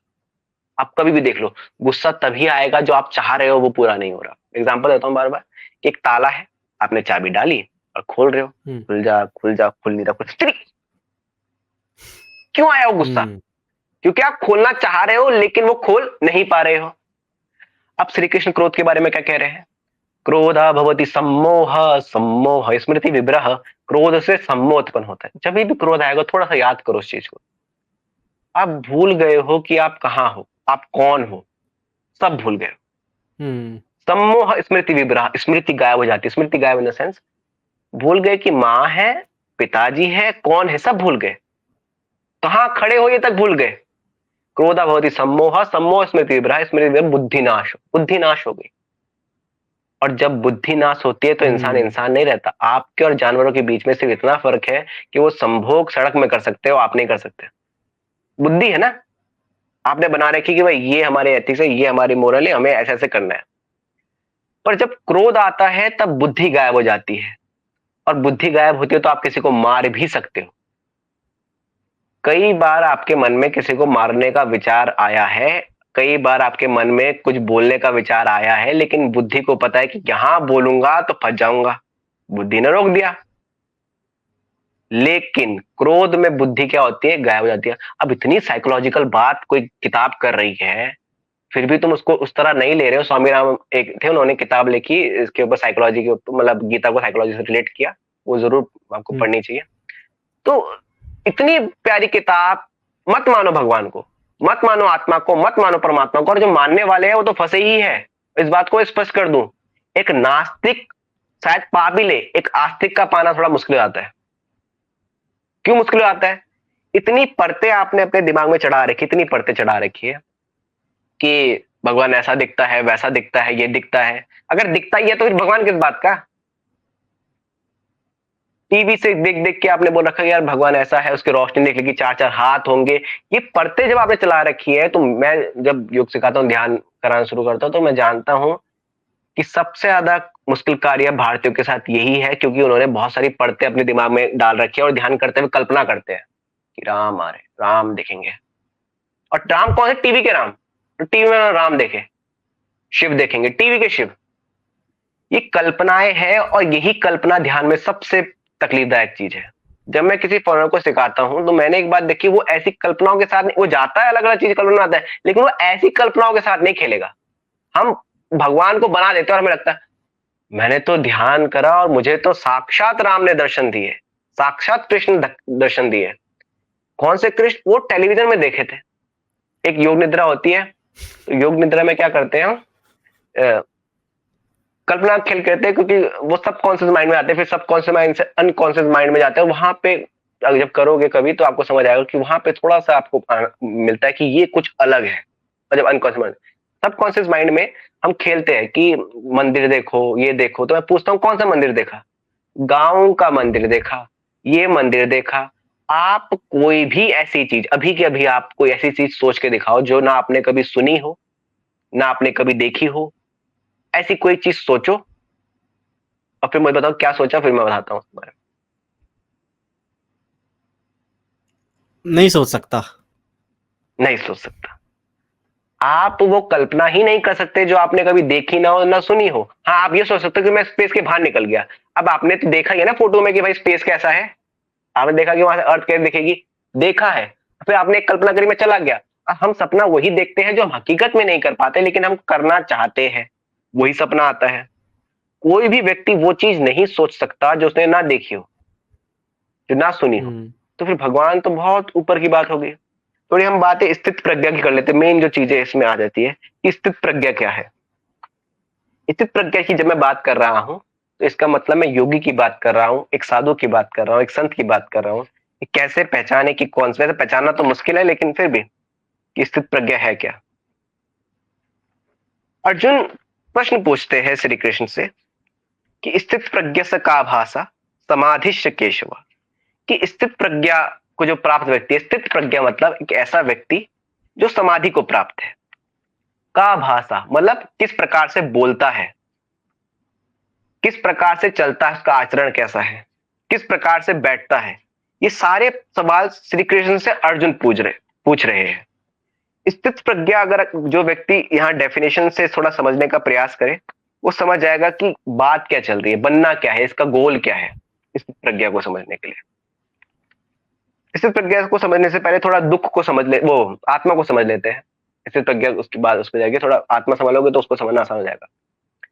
एक श्लोक जो आपने बहुत सुना होगा कि नैनम छिदन्ति शस्त्राणि नैनम ददति पावक, कि आत्मा को ना तो काटा जा सकता है, ना जलाया जा सकता है, ना हवा से सुखाया जा सकता है, ना पानी से गलाया जा सकता है। इसका मतलब क्या है? ये आत्मा की डेफिनेशन है। फिर दूसरी डेफिनेशन ये आती है कि जैसे व्यक्ति शरीर बदल, मतलब कपड़े बदलते हो, वैसे ही व्यक्ति अपने शरीर बदलता रहता है। ये आत्मा की डेफिनेशन है ही नहीं, मैं बोलूं तो। इससे क्या साबित होता है? कि आत्मा को जलाया नहीं जा सकता। ठीक है, मतलब वो शरीर नहीं है, मतलब कोई ऑब्जेक्ट नहीं है। उसे गलाया नहीं जा सकता, कोई ऑब्जेक्ट नहीं है। उसको उसको आप सुखा नहीं सकते, कोई ऑब्जेक्ट नहीं है। पर है क्या? कुछ नहीं। एक व्यक्ति भी साबित कर दे कि आत्मा की ये डेफिनेशन है। सिर्फ श्री कृष्ण ये बताते हैं कि आत्मा क्या नहीं है। अगर आत्मा बता ही पाते तो आत्मा किस बात की? हमने भ्रम पढ़ा ना, हमने भ्रम को पढ़ा। वो निर्गुण है, निराकार है, वो सब जगह है, वो इधर भी है, उधर भी है, पर वो क्या है कोई नहीं जानता। कोई भी उपनिषद उठा लो आप, उसमें से कोई व्यक्ति मुझे बोल दे कि ये ब्रह्म की डेफिनेशन है। वो डेफिनेशन सिर्फ इतना साबित करते कि ब्रह्म क्या नहीं है, या वो बस ये बताएगी कि वो सब जगह है। अब सब जगह है पर है क्या? क्योंकि जो बात ही इंद्रियों से परे है, उस बात को आप इंद्रियों से समझना चाहते हो। जो बात ही बुद्धि से परे, हमने पढ़ा कि वो बुद्धि से परे, उस बात को ही आप समझना चाहते हो। तो आत्मा की डेफिनेशन होकर भी कुछ नहीं है। हमने बोला कि अर्जुन ने सवाल पूछा कि स्थित प्रज्ञ सका भाषा समाधिश्य केशवा, स्थित प्रज्ञ जो व्यक्ति है, जो योगी है, वो कैसे बोलता है? बोलने का तात्पर्य क्या है? कैसे बोलता है? पतली आवाज में बोलता है, मोटी आवाज में बोलता है? नहीं, यहां बोलने का तात्पर्य है कि भाव क्या है। आप मेरे को जरूर सुन रहे होगे, लेकिन मेरे को पूर्णता समझ जाओ, ये संभव नहीं है। इसका एक ही तरीका है, जब आप मैं ही हो जाऊं, जब आप मैं ही हो जाऊं, तभी आप मुझको समझ सकते हो।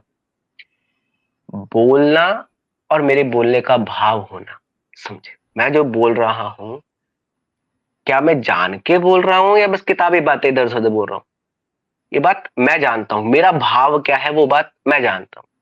तो पहला पूछा कि स्थित प्रज्ञ से का भाषा, किस प्रकार से बोलता है। फिर बोला कि वो किस प्रकार से चलता है, बैठता है। किस प्रकार से चलने का मतलब क्या होता है? उसका चाल ढाल कैसा, उसका आचरण कैसा है, किस प्रकार से बोलता है, बैठता है, उसकी स्थिति कैसी है। तो ये सवाल पूछते हैं अर्जुन श्री कृष्ण से। और इस बात को समझ जाए, थोड़ी अब बातें थोड़ी गहरी होने वाली है। प्रजाहाति यदा कामना पार्थो मनोगता, जिसने अपनी सारी कामनाओं को त्याग दिया है, जिसकी अब कोई कामना नहीं है। एक बात समझ लीजिए, कामना पूरी होते ही आप कामना को त्याग सकते हो। कामना पूरी होते ही कामना को त्याग सकते हो।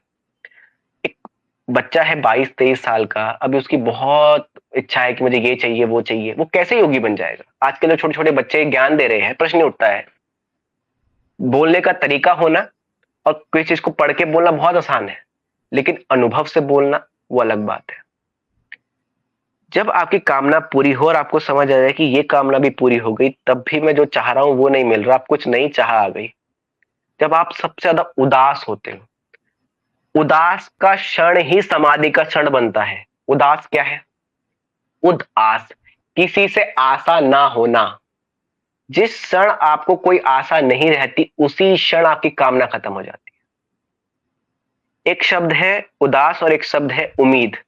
हमें लगता है कि सकारात्मक शब्द है उम्मीद, लेकिन सूक्ष्म दृष्टिकोण से देखो तो उम्मीद जिंदा रहने के लिए सकारात्मक है, लेकिन बहुत तकलीफदायक है। उम्मीद, किसी से आशा होना ही उम्मीद है। उम्मीद है कि ये होगा, उम्मीद है कि वो होगा, ये होगा।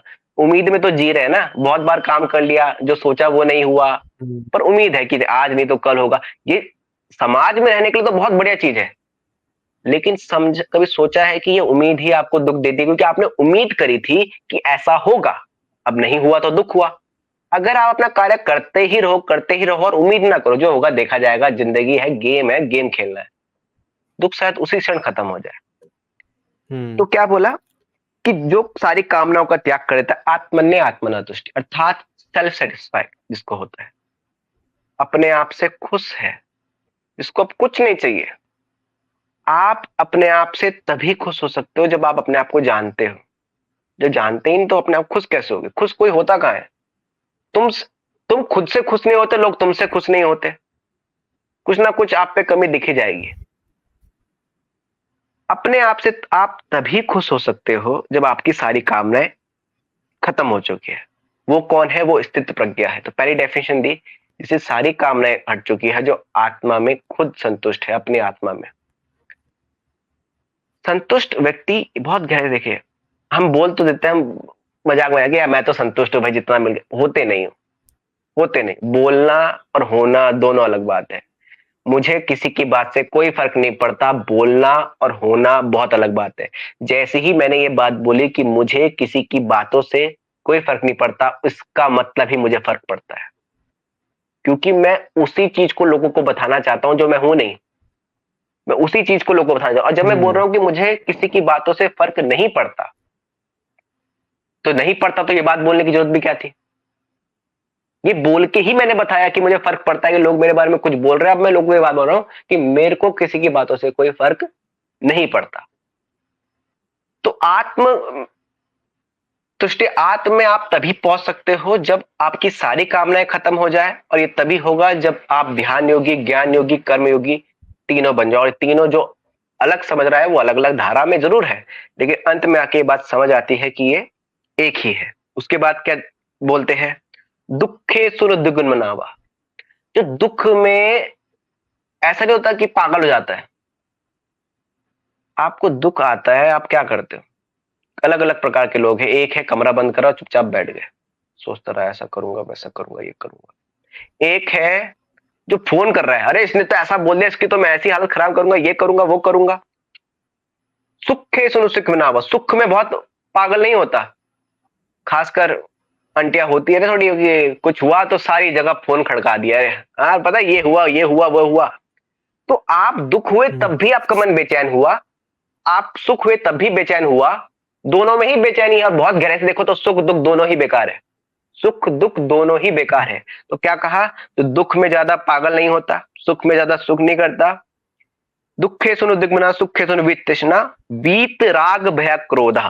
वीत राग और भय और क्रोध, जिसका कोई लगाव नहीं है।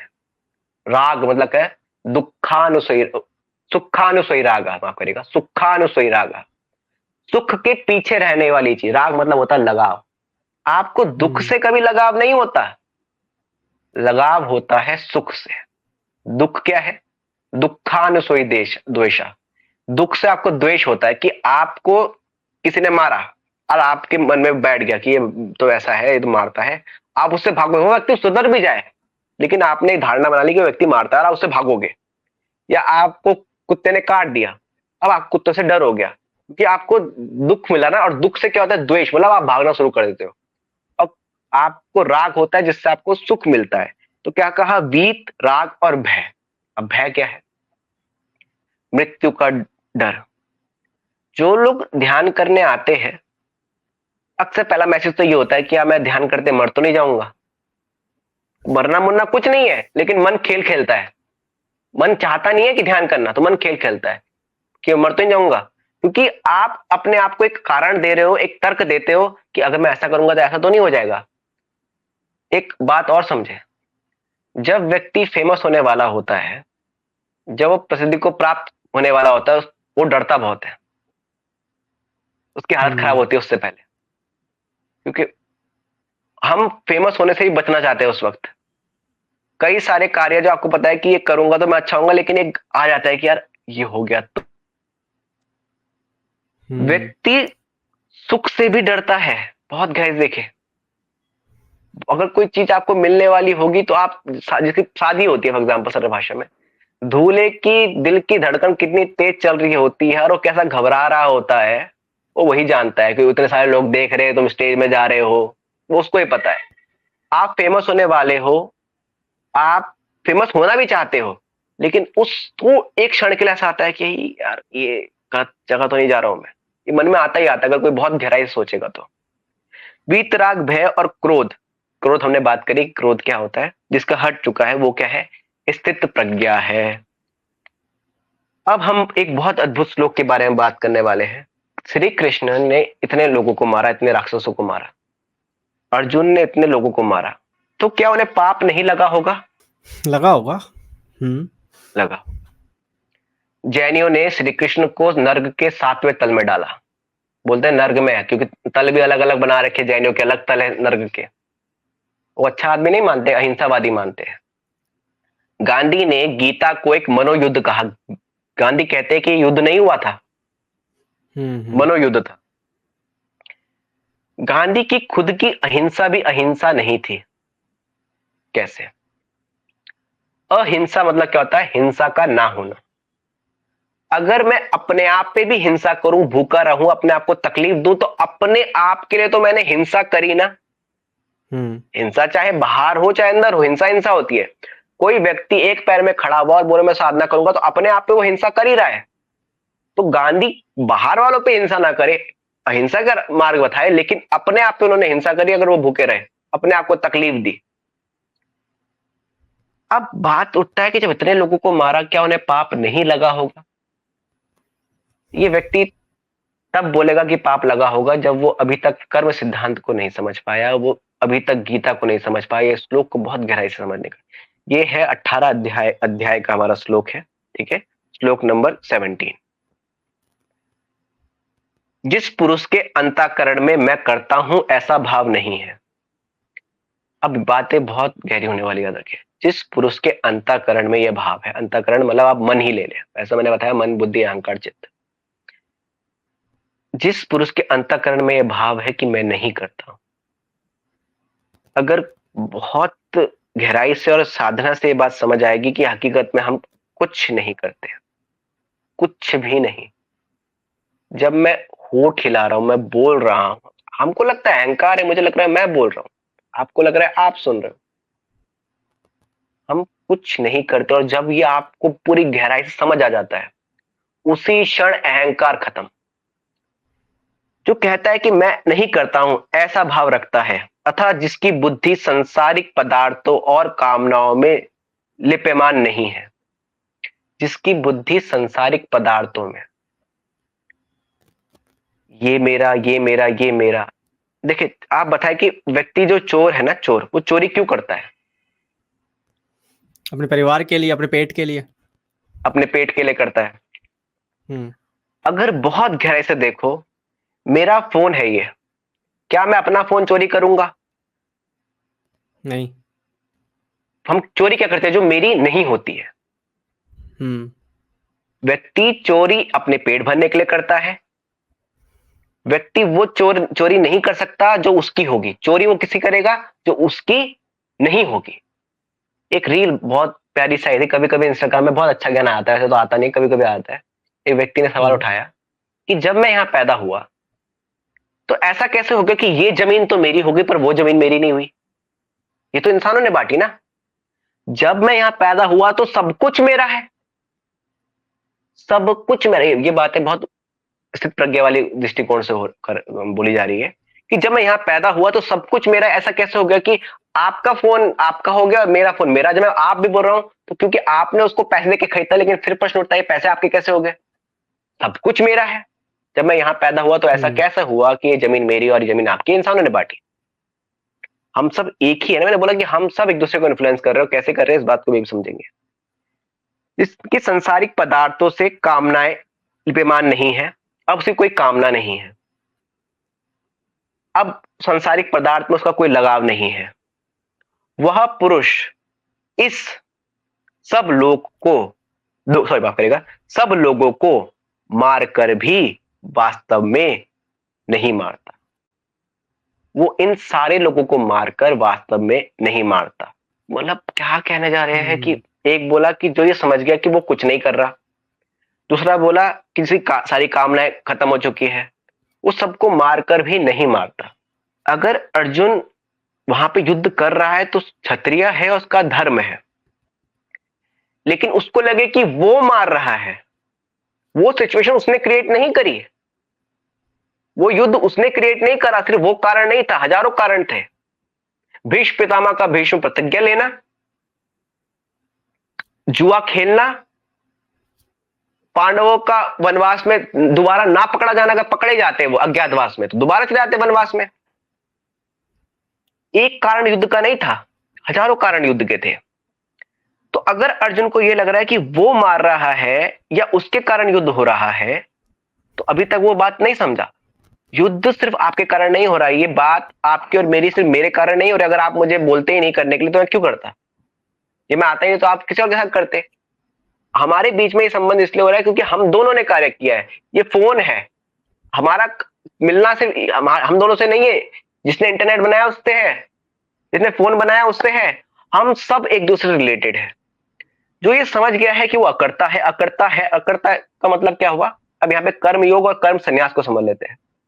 कर्म योग सरल भाषा में हो गया कर्म के फल की आकांक्षा ना रखना। कर्म योग कि आप कर्म तो कर रहे हो लेकिन उसके फल की चिंता नहीं कर रहे हो, उसके फल में आकांक्षा नहीं रख रहे हो।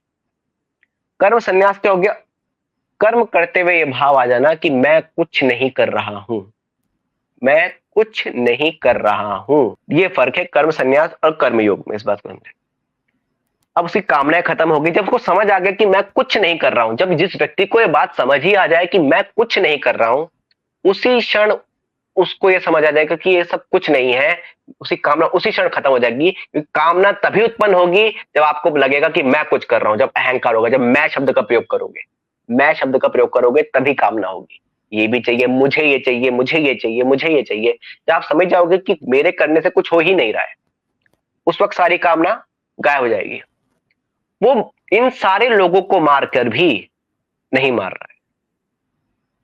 जब व्यक्ति आगे से हाथ उठा रहा है और आपने प्रतिक्रिया दी, पहले तो एक ऊपरी रूप से देखिए, किसी ने आपको थप्पड़ मारा और आपने एकदम से रिएक्ट किया, तो क्या रिएक्शन आपके हाथ में था? उस क्षण रिएक्शन आपके हाथ में था? नहीं, नेचुरल था वो अगर तो, रिएक्शन आप, रिफ्लेक्स। हाँ, अगर रिएक्शन आपके हाथ में है तो इसका मतलब आप सजग हो, आप बुद्धि से कार्य कर रहे हो उस वक्त। पहली बात, क्रोध में तो रिएक्शन हमारे हाथ में नहीं होता। तो हकीकत में देखा जाए तो और सारी चीज ना मानो, लेकिन क्रोध हो गया, वासना हो गई, या आप नींद में चल रहे हो, ये तो आपको मानना पड़ेगा कि आपके हाथ में तो नहीं है। अगर आपके हाथ में होता तो आता ही नहीं ना। उसके बाद बोला कि युद्ध है, तेरा धर्म है। तेरा धर्म क्या? धर्म क्या होता है? धारित धर्म, जो धारण करने योग्य है। क्षत्रिय का धर्म है युद्ध करना, ज्ञानी का युद्ध है, पंडितों का युद्ध है कि पूजा पाठ करना, जो धर्म है उनका। और भक्त का जो धर्म है वो क्या है? भक्ति करना, जो आपका धर्म है। तो वो उसका धर्म था कि उसे युद्ध लड़ना पड़ेगा, क्योंकि उसे संसार में रहना है, जीना है, तो उसे ये कार्य करना ही पड़ेगा। लेकिन जिस बल से, जिस गुण से, रजोगुण से जो कार्य कर रहा है, वो उससे थोड़ा आ रहा है, वो तो करवा रहा है ना उससे कार्य।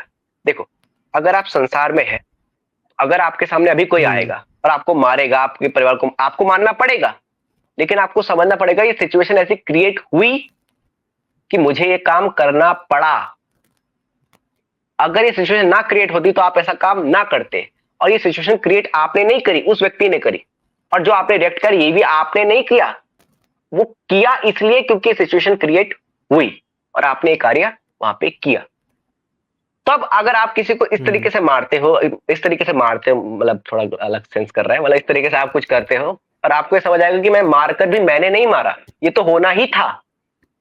भाग्य, जैसे बोलते हैं ना, भाग्य, भग प्लस आज्ञा। भगवान, भाग्य मतलब होता है भगवान की आज्ञा से जो हो रहा है। जब सब कुछ लिखा ही है, युद्ध लिखा ही है, तो आप कैसे कर रहे हो कुछ? ये सब तो हो रहा है ना। मैं कैसे कर रहा हूं कुछ? ये सब तो हो रहा है। तो ये जो है, ये स्थित प्रज्ञा की बात की गई। उसके बाद अब हम आते हैं सबसे कंट्रोवर्शियल टॉपिक के ऊपर, वर्ण के ऊपर, कि 4 वर्ण हैं। श्री कृष्ण कहते हैं कि 4 वर्ण हैं, मैंने बनाए गुण और कर्म के आधार पे। पहला वर्ण है ब्राह्मण। गुण है सात्विक, रास्तिक और तामसिक, पॉजिटिव, नेगेटिव और नीदर नेगेटिव नीदर पॉजिटिव, जो हमारा सात्विक हो गया।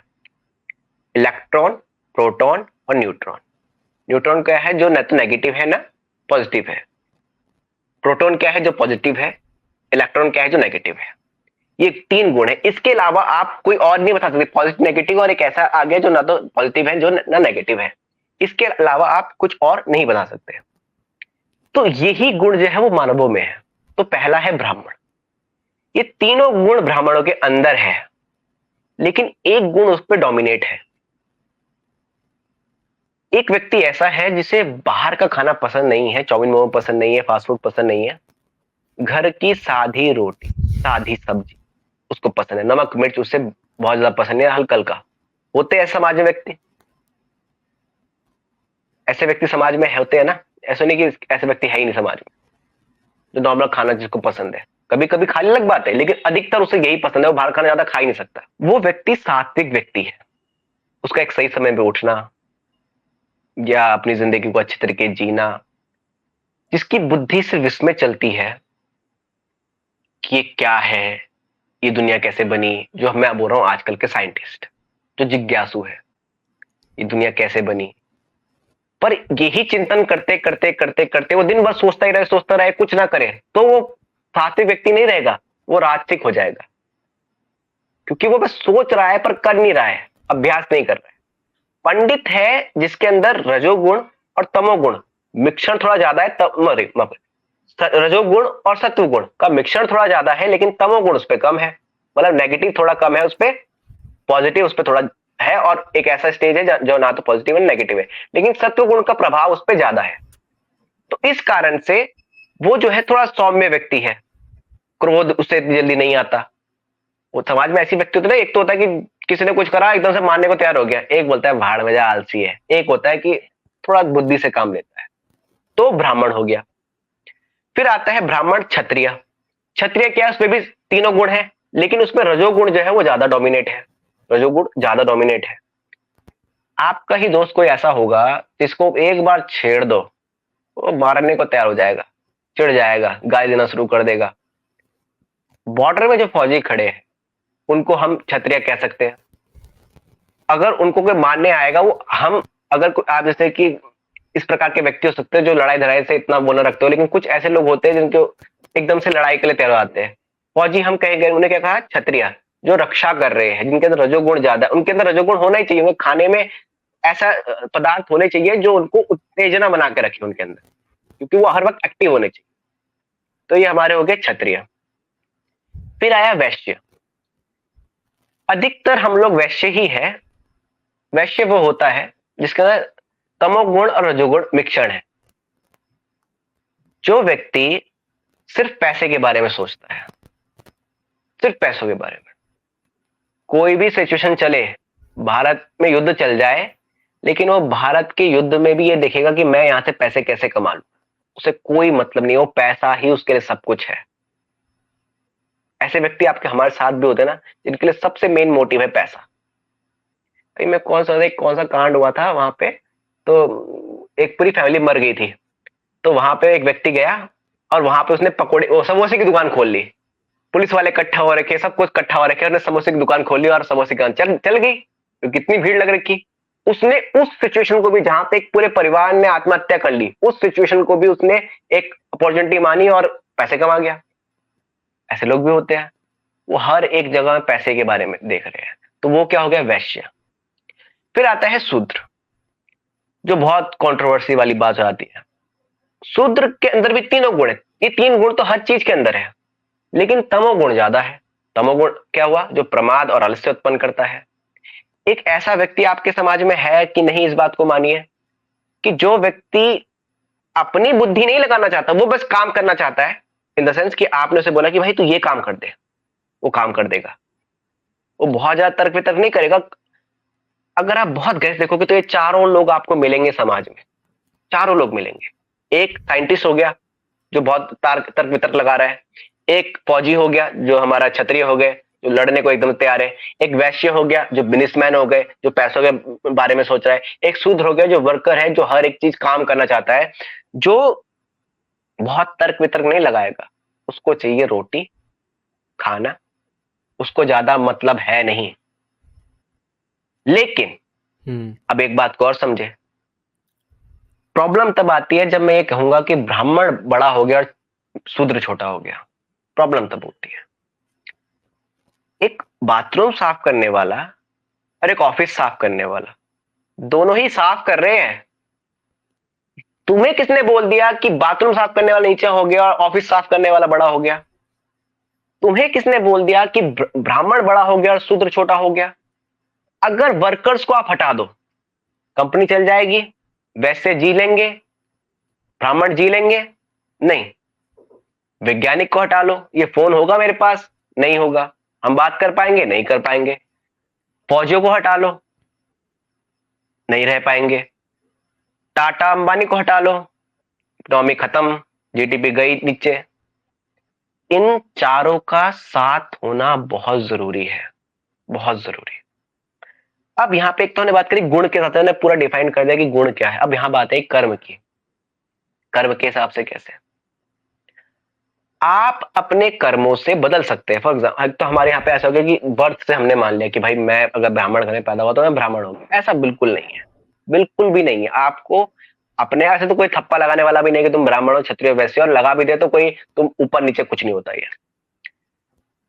आपको अपने आप समझना पड़ेगा कि अगर आपकी बुद्धि बहुत तार्किक है, आपका ध्यान विज्ञान में ज्यादा है, आपके अंदर ये प्रश्न उठते रहते हैं कि मैं कौन, क्या है जिंदगी, आप जानना चाहते हो, आप करना चाहते हो अभ्यास, तो ब्राह्मण। आपके अंदर एकदम से गुस्सा आ जाता है, क्योंकि रजोगुण जो होता है वो गुस्से का ही होता है। श्री कृष्ण 3rd चैप्टर में बताएंगे ना कि अर्जुन पूछता है कि क्या कारण है हम ना चाहते हुए पाप कर्म क्यों करते हैं? तो श्री कृष्ण कहते हैं कि रजोगुण के कारण जो काम क्रोध उत्पन्न करता है, व्यक्ति पाप कर्म करता है। तो रजोगुण जो है वो आपको क्रोध आपके अंदर उत्पन्न करता है। फिर हमने बात करी कि वैश्य एक बिजनेस वाला व्यक्ति है ही। फिर हमने बात करी तमोगुण जो प्रमाद और आलस्य उत्पन्न करता है। तो अब ये कर्म से कैसे रिलेट हो रहे हैं? आप अपने कर्मों से अपने गुणों को बदल सकते हैं। देखिए, मैं बोलता हूँ कि बदल सकते हैं, तो ये थोड़ी मेरी बात कोई काट रहा है यहाँ पे, क्योंकि बदल सकते हैं तो उसका मतलब मैं कुछ कर रहा हूँ, भगवान कुछ नहीं कर रहे, भाग्य नहीं है। अगर मैं बदल सकता तो ये विषय थोड़ा सा मतलब कॉम्प्लिकेट हो जाएगा। तो इस विषय के ऊपर अब जो आए गए, तो हमें चलना चाहिए रामायण में। राम से का संवाद होता है। तो योग वशिष्ठ में वर्णन आता है कि राम सवाल बोलते हैं कि यार भाग्य जो है वो बहुत बलवान है। तो वशिष्ठ बोलते हैं कि पुरुषार्थ रूपी तलवार, पुरुषार्थ क्या है? धर्म, अर्थ, काम, मोक्ष। सरल भाषा में समझा जाए तो हार्ड वर्क से, पुरुषार्थ रूपी तलवार से आप अपने भाग्य रूपी जड़ को काट सकते हैं, तो भाग्य को बदल सकते हैं। कि आपका भाग्य कितना भी बलवान हो, लेकिन अगर आपकी मेहनत ज्यादा अच्छी है तो अपने भाग्य को आप बदल सकते हो। ये बात करें वशिष्ठ राम जी, तो बोल रहे कर्म के आधार पर कैसे गुण बदल जा सकते हैं। दूसरी बात कि आप कुछ भी कर लो, ये 4 प्रकार के लोग ही रहेंगे। प्रॉब्लम ये है कि ईगो के कारण मैं कहता हूं कि यार मैं बड़ा हूं, ब्राह्मण बड़े हैं और शूद्र छोटे। ईगो, ये वर्ण भेद के कारण नहीं, ईगो के कारण। आप किसी ऑफिस में हो और कोई वर्कर है, तो आप वर्कर को अपने बराबर नहीं समझते, आप वर्कर को अपने साथ नहीं बिठाते। ईगो। एक तो है कि अगर मैं उसके साथ बैठाऊंगा तो मेरे साथ घुल मिल ना जाए। आप अमीर व्यक्ति है तो वो गरीब को नीचा समझता ही समझता है। ईगो। एक कहानी ऐसी है कि एक देश में एक व्यक्ति ने घोषित कर दिया कि मैं इस दुनिया का सर्वश्रेष्ठ दर्शन शास्त्र का टीचर हूं। बोला अगर तुम दर्शन शास्त्र के इतने बड़े टीचर हो तो साबित करो कि कैसे तुम इतने बड़े टीचर हो। बोला इस देश में सबसे अच्छा जिला कौन सा है? बोला ये जहां पे हम रहते हैं। बोला ठीक है। इसमें सबसे अच्छा कॉलेज कौन सा है? बोला ये जहां हम पढ़ते हैं। बोला ठीक है। इसमें दर्शन शास्त्र का टीचर कौन है? बोला आप। तो साबित हो गया ना, मैं दुनिया का सबसे बड़ा दर्शन शास्त्र का टीचर हूँ, सबसे श्रेष्ठ टीचर हूँ, क्योंकि सबसे अच्छी कंट्री मेरी हुई। उस कंट्री में जिला ये हुआ, उस जिले में कॉलेज ये हुआ, उस कॉलेज में टीचर कौन है? मैं हूं। तो इससे साबित हो गया कि मैं दुनिया का सर्वश्रेष्ठ टीचर हूं। क्यों बोला उन्होंने कि ये कंट्री सबसे बढ़िया है? क्योंकि वो मेरी कंट्री ना। सबसे कोई पूछेगा आप सबसे अच्छी कंट्री कौन सी है, आप भारत बोलोगे, आपकी कंट्री है। अब वो अलग बात है कि घूमोगे तब भी व्यक्ति भारत इसलिए बोलता है क्योंकि मेरी कंट्री है। वो पूछेगा कि सबसे अच्छा जगह कौन सी, बोलोगे मेरा गांव, मेरे सिटी जहां पे मैं रहता हूँ। कॉलेज कौन सा है? बोलो जहां मैं पढ़ता हूँ। इसलिए मैं बोला, इसलिए मैं बोला क्योंकि अहंकार है। उन्हें कॉलेज से कोई मतलब नहीं है, देश से कोई मतलब नहीं है। मतलब इसलिए है क्योंकि मैं इस देश में पैदा हुआ तो इसलिए भारत महान है। मैं इस जगह पे रहता हूं इसलिए ये जगह महान है। मैं हिंदू हूं इसलिए हिंदू महान है। मैं गीता को पढ़ता हूं इसलिए गीता महान। मैं कहना तो यही चाह रहा हूं कि मैं महान हूं, लेकिन अब मैं कैसे कहूं? क्या मैं आ जाऊं, मैं सबके सामने बोल दूं कि भाई मैं हूं सर्वश्रेष्ठ, अनमोल, सबसे अच्छा है? नहीं, मैं माध्यम ढूंढता हूं। मैंने पता है इतनी मदद करी है, मैंने ये किया। मैं बोलना तो यही चाह रहा हूं कि मैं श्रेष्ठ हूं, लेकिन अब मैं वो ढूंढूंगा कि ये ऐसे बोल दूं, ऐसे बोल दूं, ऐसे बोल दूं। ये तरीके हैं बोलने के। तो हमने बात यहाँ पे करी कि कर्म से भी आप अपने गुणों को परिवर्तित कर सकते हो, और ये तीनों गुण होना ही आवश्यक है। इसका मतलब ये नहीं कि कोई गुण ऊपर और नीचा है। बात यह है कि साधना में रज तम से आपको हटके सत्व की ओर जाना पड़ता है, और फिर सत्व को भी हटाना होता है। ये तीनों गुणों से परे होने होता है। ये तीनों गुणों से परे होने चाहिए, चाहे सत्व गुण ही क्यों ना हो, चाहे आप अच्छे कर्म ही क्यों ना करो। फॉर एग्जाम्पल दे रहा हूं, सत्व गुण हो या अच्छे कर्म करो या बुरे कर्म करो, आपको इन सब से परे होना है। ये मत सोच लेना कि बस बुरे कर्म से परे होना है, अच्छे कर्म से ही परे होना है। क्योंकि अच्छे कर्म करोगे तो उसका रिजल्ट तो मिलेगा ही मिलेगा, बैंक में पैसा जमा होगा ही होगा। हमें बैंक अकाउंट ही बंद करना है। अब थोड़ी सी कंट्रोवर्शियल बातें और कर देते हैं, जो बातें लोग करते नहीं है।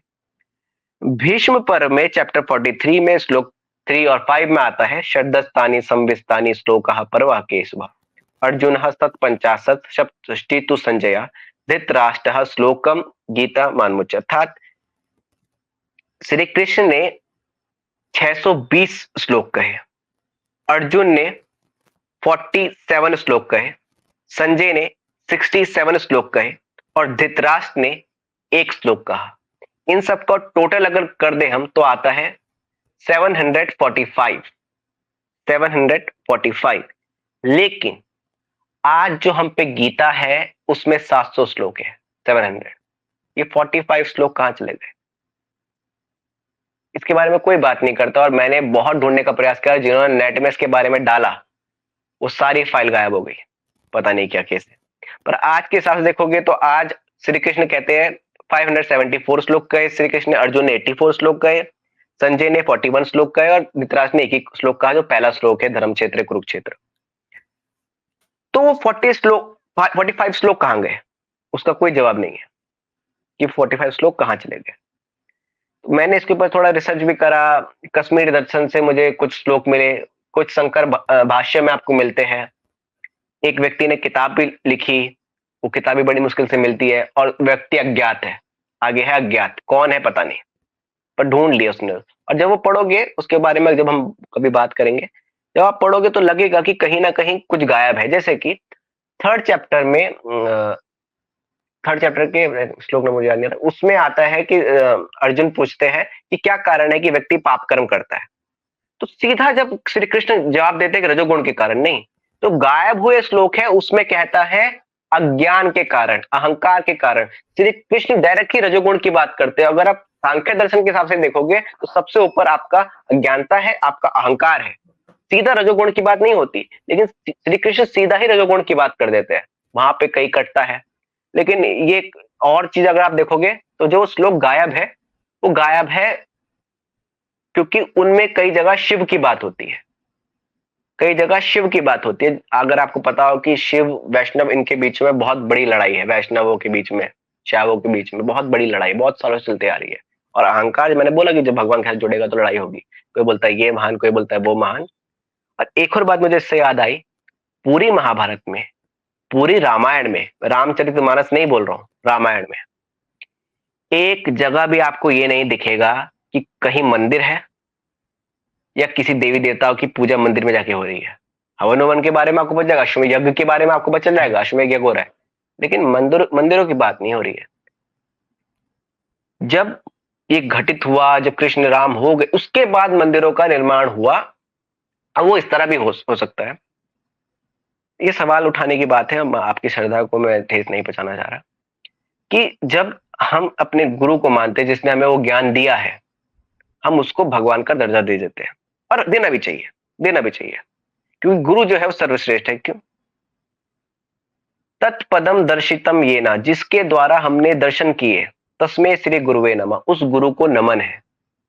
अगर गुरु रास्ता ही ना बताए, पता ही नहीं कि चलना किस तरीके से, तो आप पहुंच ही नहीं पाओगे। तो पहला नमन तो गुरु को होना ही चाहिए।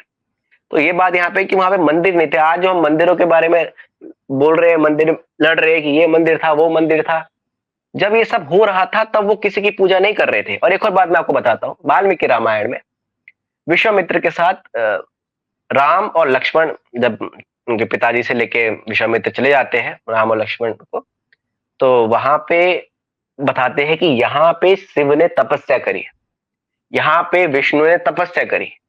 फिर प्रश्न उठता है किसकी तपस्या करी? तपस्या करी, ध्यान करा परम ब्रह्म का, निर्गुण निराकार का। और जब जो व्यक्ति जान गया वही भगवान, जो सत्य जान गया वही भगवान। श्री कृष्ण अपने आप को निर्गुण निराकार ओम कहते हैं। वो कहते हैं ब्रह्म के बिहाफ में। ब्रह्म तो कुछ नहीं कह सकते, कुछ नहीं बोलेंगे, लेकिन बोल किसके बिहाफ में रहे हैं? उसके बिहाफ में, क्योंकि वो श्री कृष्ण वो ही है। श्री कृष्ण और उनपे कोई भेद नहीं है। श्री कृष्ण अपने आप को कह रहे कि मैं निर्गुण निराकार ओम, अपने आप को साकार रूप का ही बता रहे हैं पत्रम पुष्पम में कि साकार रूप में आऊंगा। ईश्वर ही बता रहे हैं कि पालन पोषण करूंगा। सब कुछ बता रहे कि तीनों ही डेफिनेशन के साथ देखो अलग अलग है, लेकिन तीनों अलग कैसे हो सकते हैं? अगर मैं एक बोलूं कि ये भगवान है, ये भगवान, तो मैंने भगवान को संकुचित कर दिया। एक बात और देख लेते हैं कि गीता में हर एक चैप्टर के आगे है योग। अर्जुन विषाद योग, सांख्य योग, कर्म योग, ज्ञान कर्म संन्यास योग। योग क्या है? योग वो है जिसको मैं सीख रहा हूं, जो मेरा कार्य है वो है योग। समझ ले पहले तो कि मेरा जो बेसिकली जो मेन विषय है वो योग है। गीता हमने इसके उससे पढ़ ली, वो अलग बात है। योग मतलब होता है दो चीज का जुड़ना, जो धातु से बना है। पाणिनि इसके तीन अर्थ बताते हैं, युज योगो, युज संयम, युज समाधो।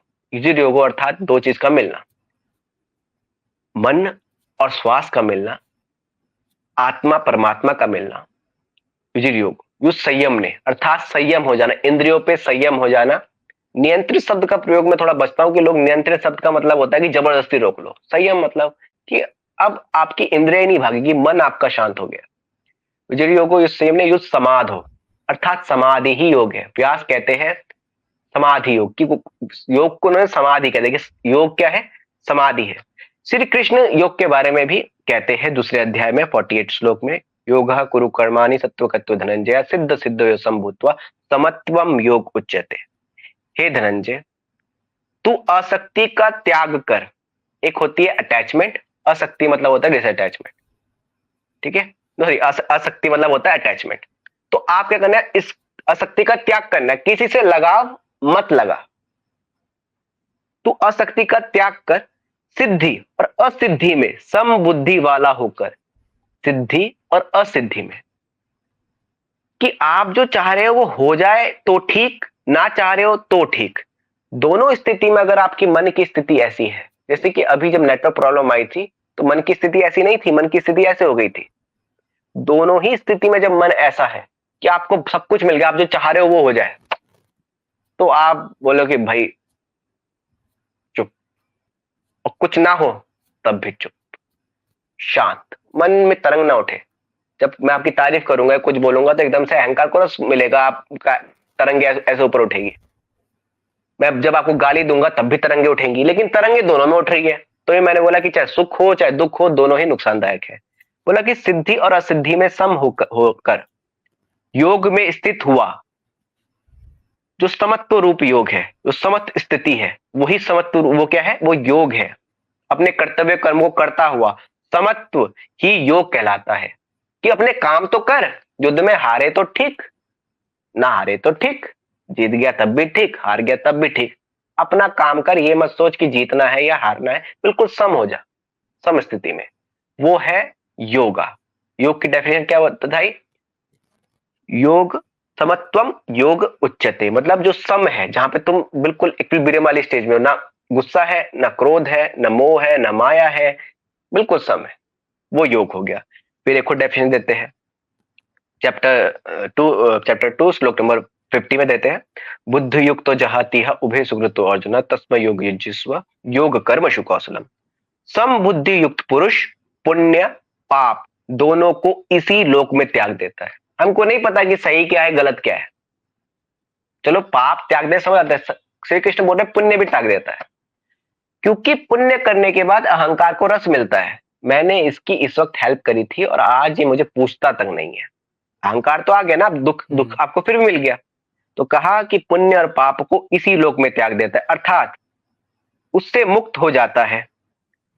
पुण्य और पाप से मुक्त हो जाता है। जब मैंने बात करी कि अच्छे कर्म और बुरे कर्म दोनों को यहां त्याग देता है, जो कर्म की डेफिनेशन मैंने आपको बताई, जो अकर्म की डेफिनेशन मैंने आपको बताई, वही यहां पे बोला। उससे तू समत्व रूप योग में लग जा। यह समत्व रूप योग ही कर्मों में कुशलता है। कर्मों में कुशलता क्या बोल रहे हो? वो ये बोल रहे हैं कर्मों में कुशलता कि जब तू ना तो अच्छा ना बुरा ना पुण्य ना पाप, इन सब को छोड़ के तू बस अपना कर्म कर। अगर मेरा कर्म इस वक्त बोलना है तो मैं ये ना सोचूं कि आगे मेरे से कोई गलती तो ना हो जाए, इसका आगे क्या बेनिफिट होगा, ये ना सोचूं। होगा तो ठीक, ना होगा तो ठीक, बिल्कुल सम है। वही क्या है? समत्वम योग उच्यते, वही है कर्मशु कौशलम। दोनों बातें एक ही है, ऊपर समत्व योग उच्यते और कर्मशु कौशलम है, बातें एक ही है। शब्दों का तरीका अलग अलग है, बोलने का तरीका अलग है। जो गीता पढ़ेगा एक ही बात को बोला अलग अलग तरीके से है, चाहे अष्टावक्र गीता हो, चाहे ये गीता हो, चाहे अन्य गीता हो। इस दुनिया में कुछ नहीं है, मैं 1 घंटे से सिर्फ एक ही बात बोल रहा हूं, सिर्फ एक बात है, लेकिन उसको कैसे पकड़ूंगा कान में, ऐसे पकड़ूंगा, ऐसे पकड़ूंगा, ऐसे पकड़ूंगा, बहुत गहराई से समझेगा। वो एक बार में भी समझ सकता है, वो एक श्लोक में समझ सकता है। गीता बारंबार आपको पढ़नी चाहिए, लेकिन उसको रट्टा रट्टा नहीं मानना चाहिए उसका। प्रॉब्लम ये हो गई इस भारत में, बच्चे से लेके बड़े तक गीता को वो रट्टा मार रहे हैं। गीता समझने की चीज है, रट्टा मारने की चीज नहीं है। तो हमने बात करी दो डेफिनेशन, एक समत्वम योग उच्यते, एक योग कर्मसु कौशलम। ये इन्होंने योग के बारे में बताया कि योग क्या है। गीता ही योग है, गीता ही ब्रह्म सूत्र है, गीता ही उपनिषद है। हमने बात करी कि जो आत्मा के श्लोक है वो कठोपनिषद में आपको मिलेंगे, उपनिषदों का निचोड़ है। अब हमारे ऊपर है कि हम इसमें से क्या लेते हैं। अगर मैं इसमें कमियां ढूंढने आ जाऊं तो मैं कमियां ढूंढ लूंगा, और मैं अच्छाई ढूंढने आ जाऊं तो मैं अच्छाई ढूंढ लूं। आप जो ढूंढना चाहोगे वो ढूंढ लो। इंटरनेट के आने और जाने से काफ़ी डिसरप्शन आ रहा है फ्लो में, कन्वर्सेशन में।